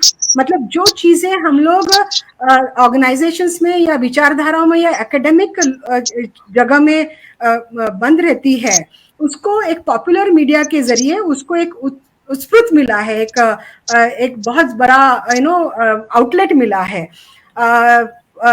Inspiration की जगह पर अगर मुझे पूछते कंक्लूडिंग, तो इंस्पिरेशन मैं अगर सब पर प्रोटोगनिस्ट या पार्ट ऑफ द टीम होती तो मैं कहती कि मुझे काशीराम जी से मिला इंस्पिरेशन। मुझे SC ST OBC का जो यूनिटी का मामला है, जिसमें कि वो लोग कौन है, तो फुले साहब ने उसको कर दिया है ऑलरेडी, शूद्र वर्सेस शेठजी भट्टजी।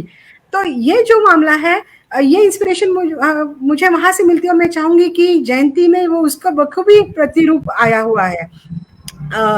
पेरियार की बात वहां पर हुई है, और जब संत्या अपने नए ऑफिस में बैठता है, मैं सारे सिंबलिज्म मूवी से ही लेना चाहती हूँ, ताकि मैं लोगों को बताना चाहूँ कि उसका किस तरह से उसमें मूवी में, और आप और भी आगे जाके उसको देख सकते हैं। जब संध्या अपने ऑफिस में बैठता है तो वहां पर उनके पीछे सिर्फ नहीं डॉक्टर आम्बेडकर ही नहीं, तो तुकाराम से लेकर संत गाडगे महाराज से लेकर तो सारे महापुरुषों के वहां पर फोटोज रहते हैं। अब प्राइवेट सेक्टर में आज की तारीख में एक बहुजन जो इस who has climbed that ladder of success, ऐसा ये रियलिस्टिकली पॉसिबल है ही नहीं। और आज भी मैं देखती नहीं हूँ कि इतने सारे महापुरुषों के फोटोज लगे हुए हैं।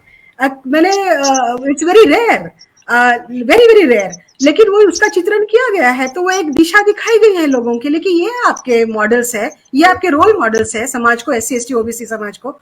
और मेरा एंगेजमेंट और बहुजन समाज में जो हम लोग जो पैनलिस्ट है या जो भी उसके बारे में सोच चिंतन करने वाले लोग हैं, उनका फोकस या खासकर मेरा फोकस, मेरा जो SC ST OBC का बहुतांश लोग है, 95% ऑफ द पॉपुलेशन है या 85% ऑफ द पॉपुलेशन है, मेरा सोच और विचार उन्हीं तक, उनको ही मेरा डायरेक्शन रहेगा।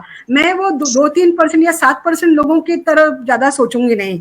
They have done enough and they have done enough harm, तो उसके तरफ मेरा ध्यान ज्यादा नहीं रहेगा।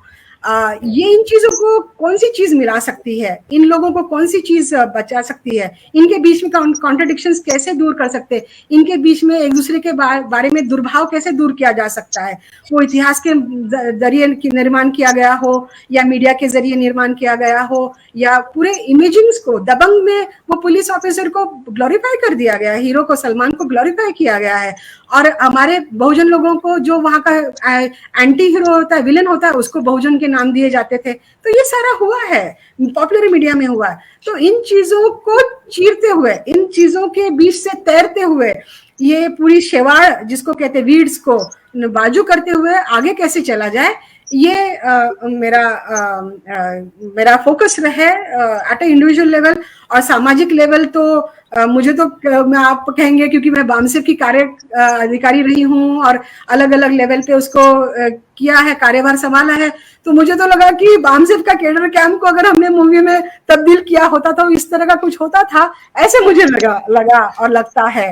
तो ये बहुत अच्छी बात है और मैं पुनः टीम को धन्यवाद देती रहूंगी, लेकिन इसका स्कोप बहुत ज्यादा बड़ा है, इट इज बहुत ज्यादा बड़ा है और पूरे देश के लिए लागू होता है, इतना मैं कहना चाहूंगी। Thank you so much Shailesh ji, बहुत बहुत धन्यवाद। वो अपने टाइम निकाला और हमसे बातें करी और अपनी जो है ओपिनियन, कमेंट्री, हमारे सवालों के जवाब दिए। Thank you so much Vibha, तमाम पॉइंट्स और इम्पोर्टेंट डिस्कशंस के लिए। अजय जी और योगेश जी और डॉक्टर बांगर जी, आप सभी का धन्यवाद। तो अगर आपको पसंद आया हो तो इसे लाइक करें, कमेंट करें, शेयर करें और हाँ, हमारे चैनल को सब्सक्राइब करना ना भूलें ताकि देश विदेश से जुड़ी खबरें आप मिस ना करें, क्योंकि कोरोना काल में 2 गज दूरी, मास्क है जरूरी। नमस्कार।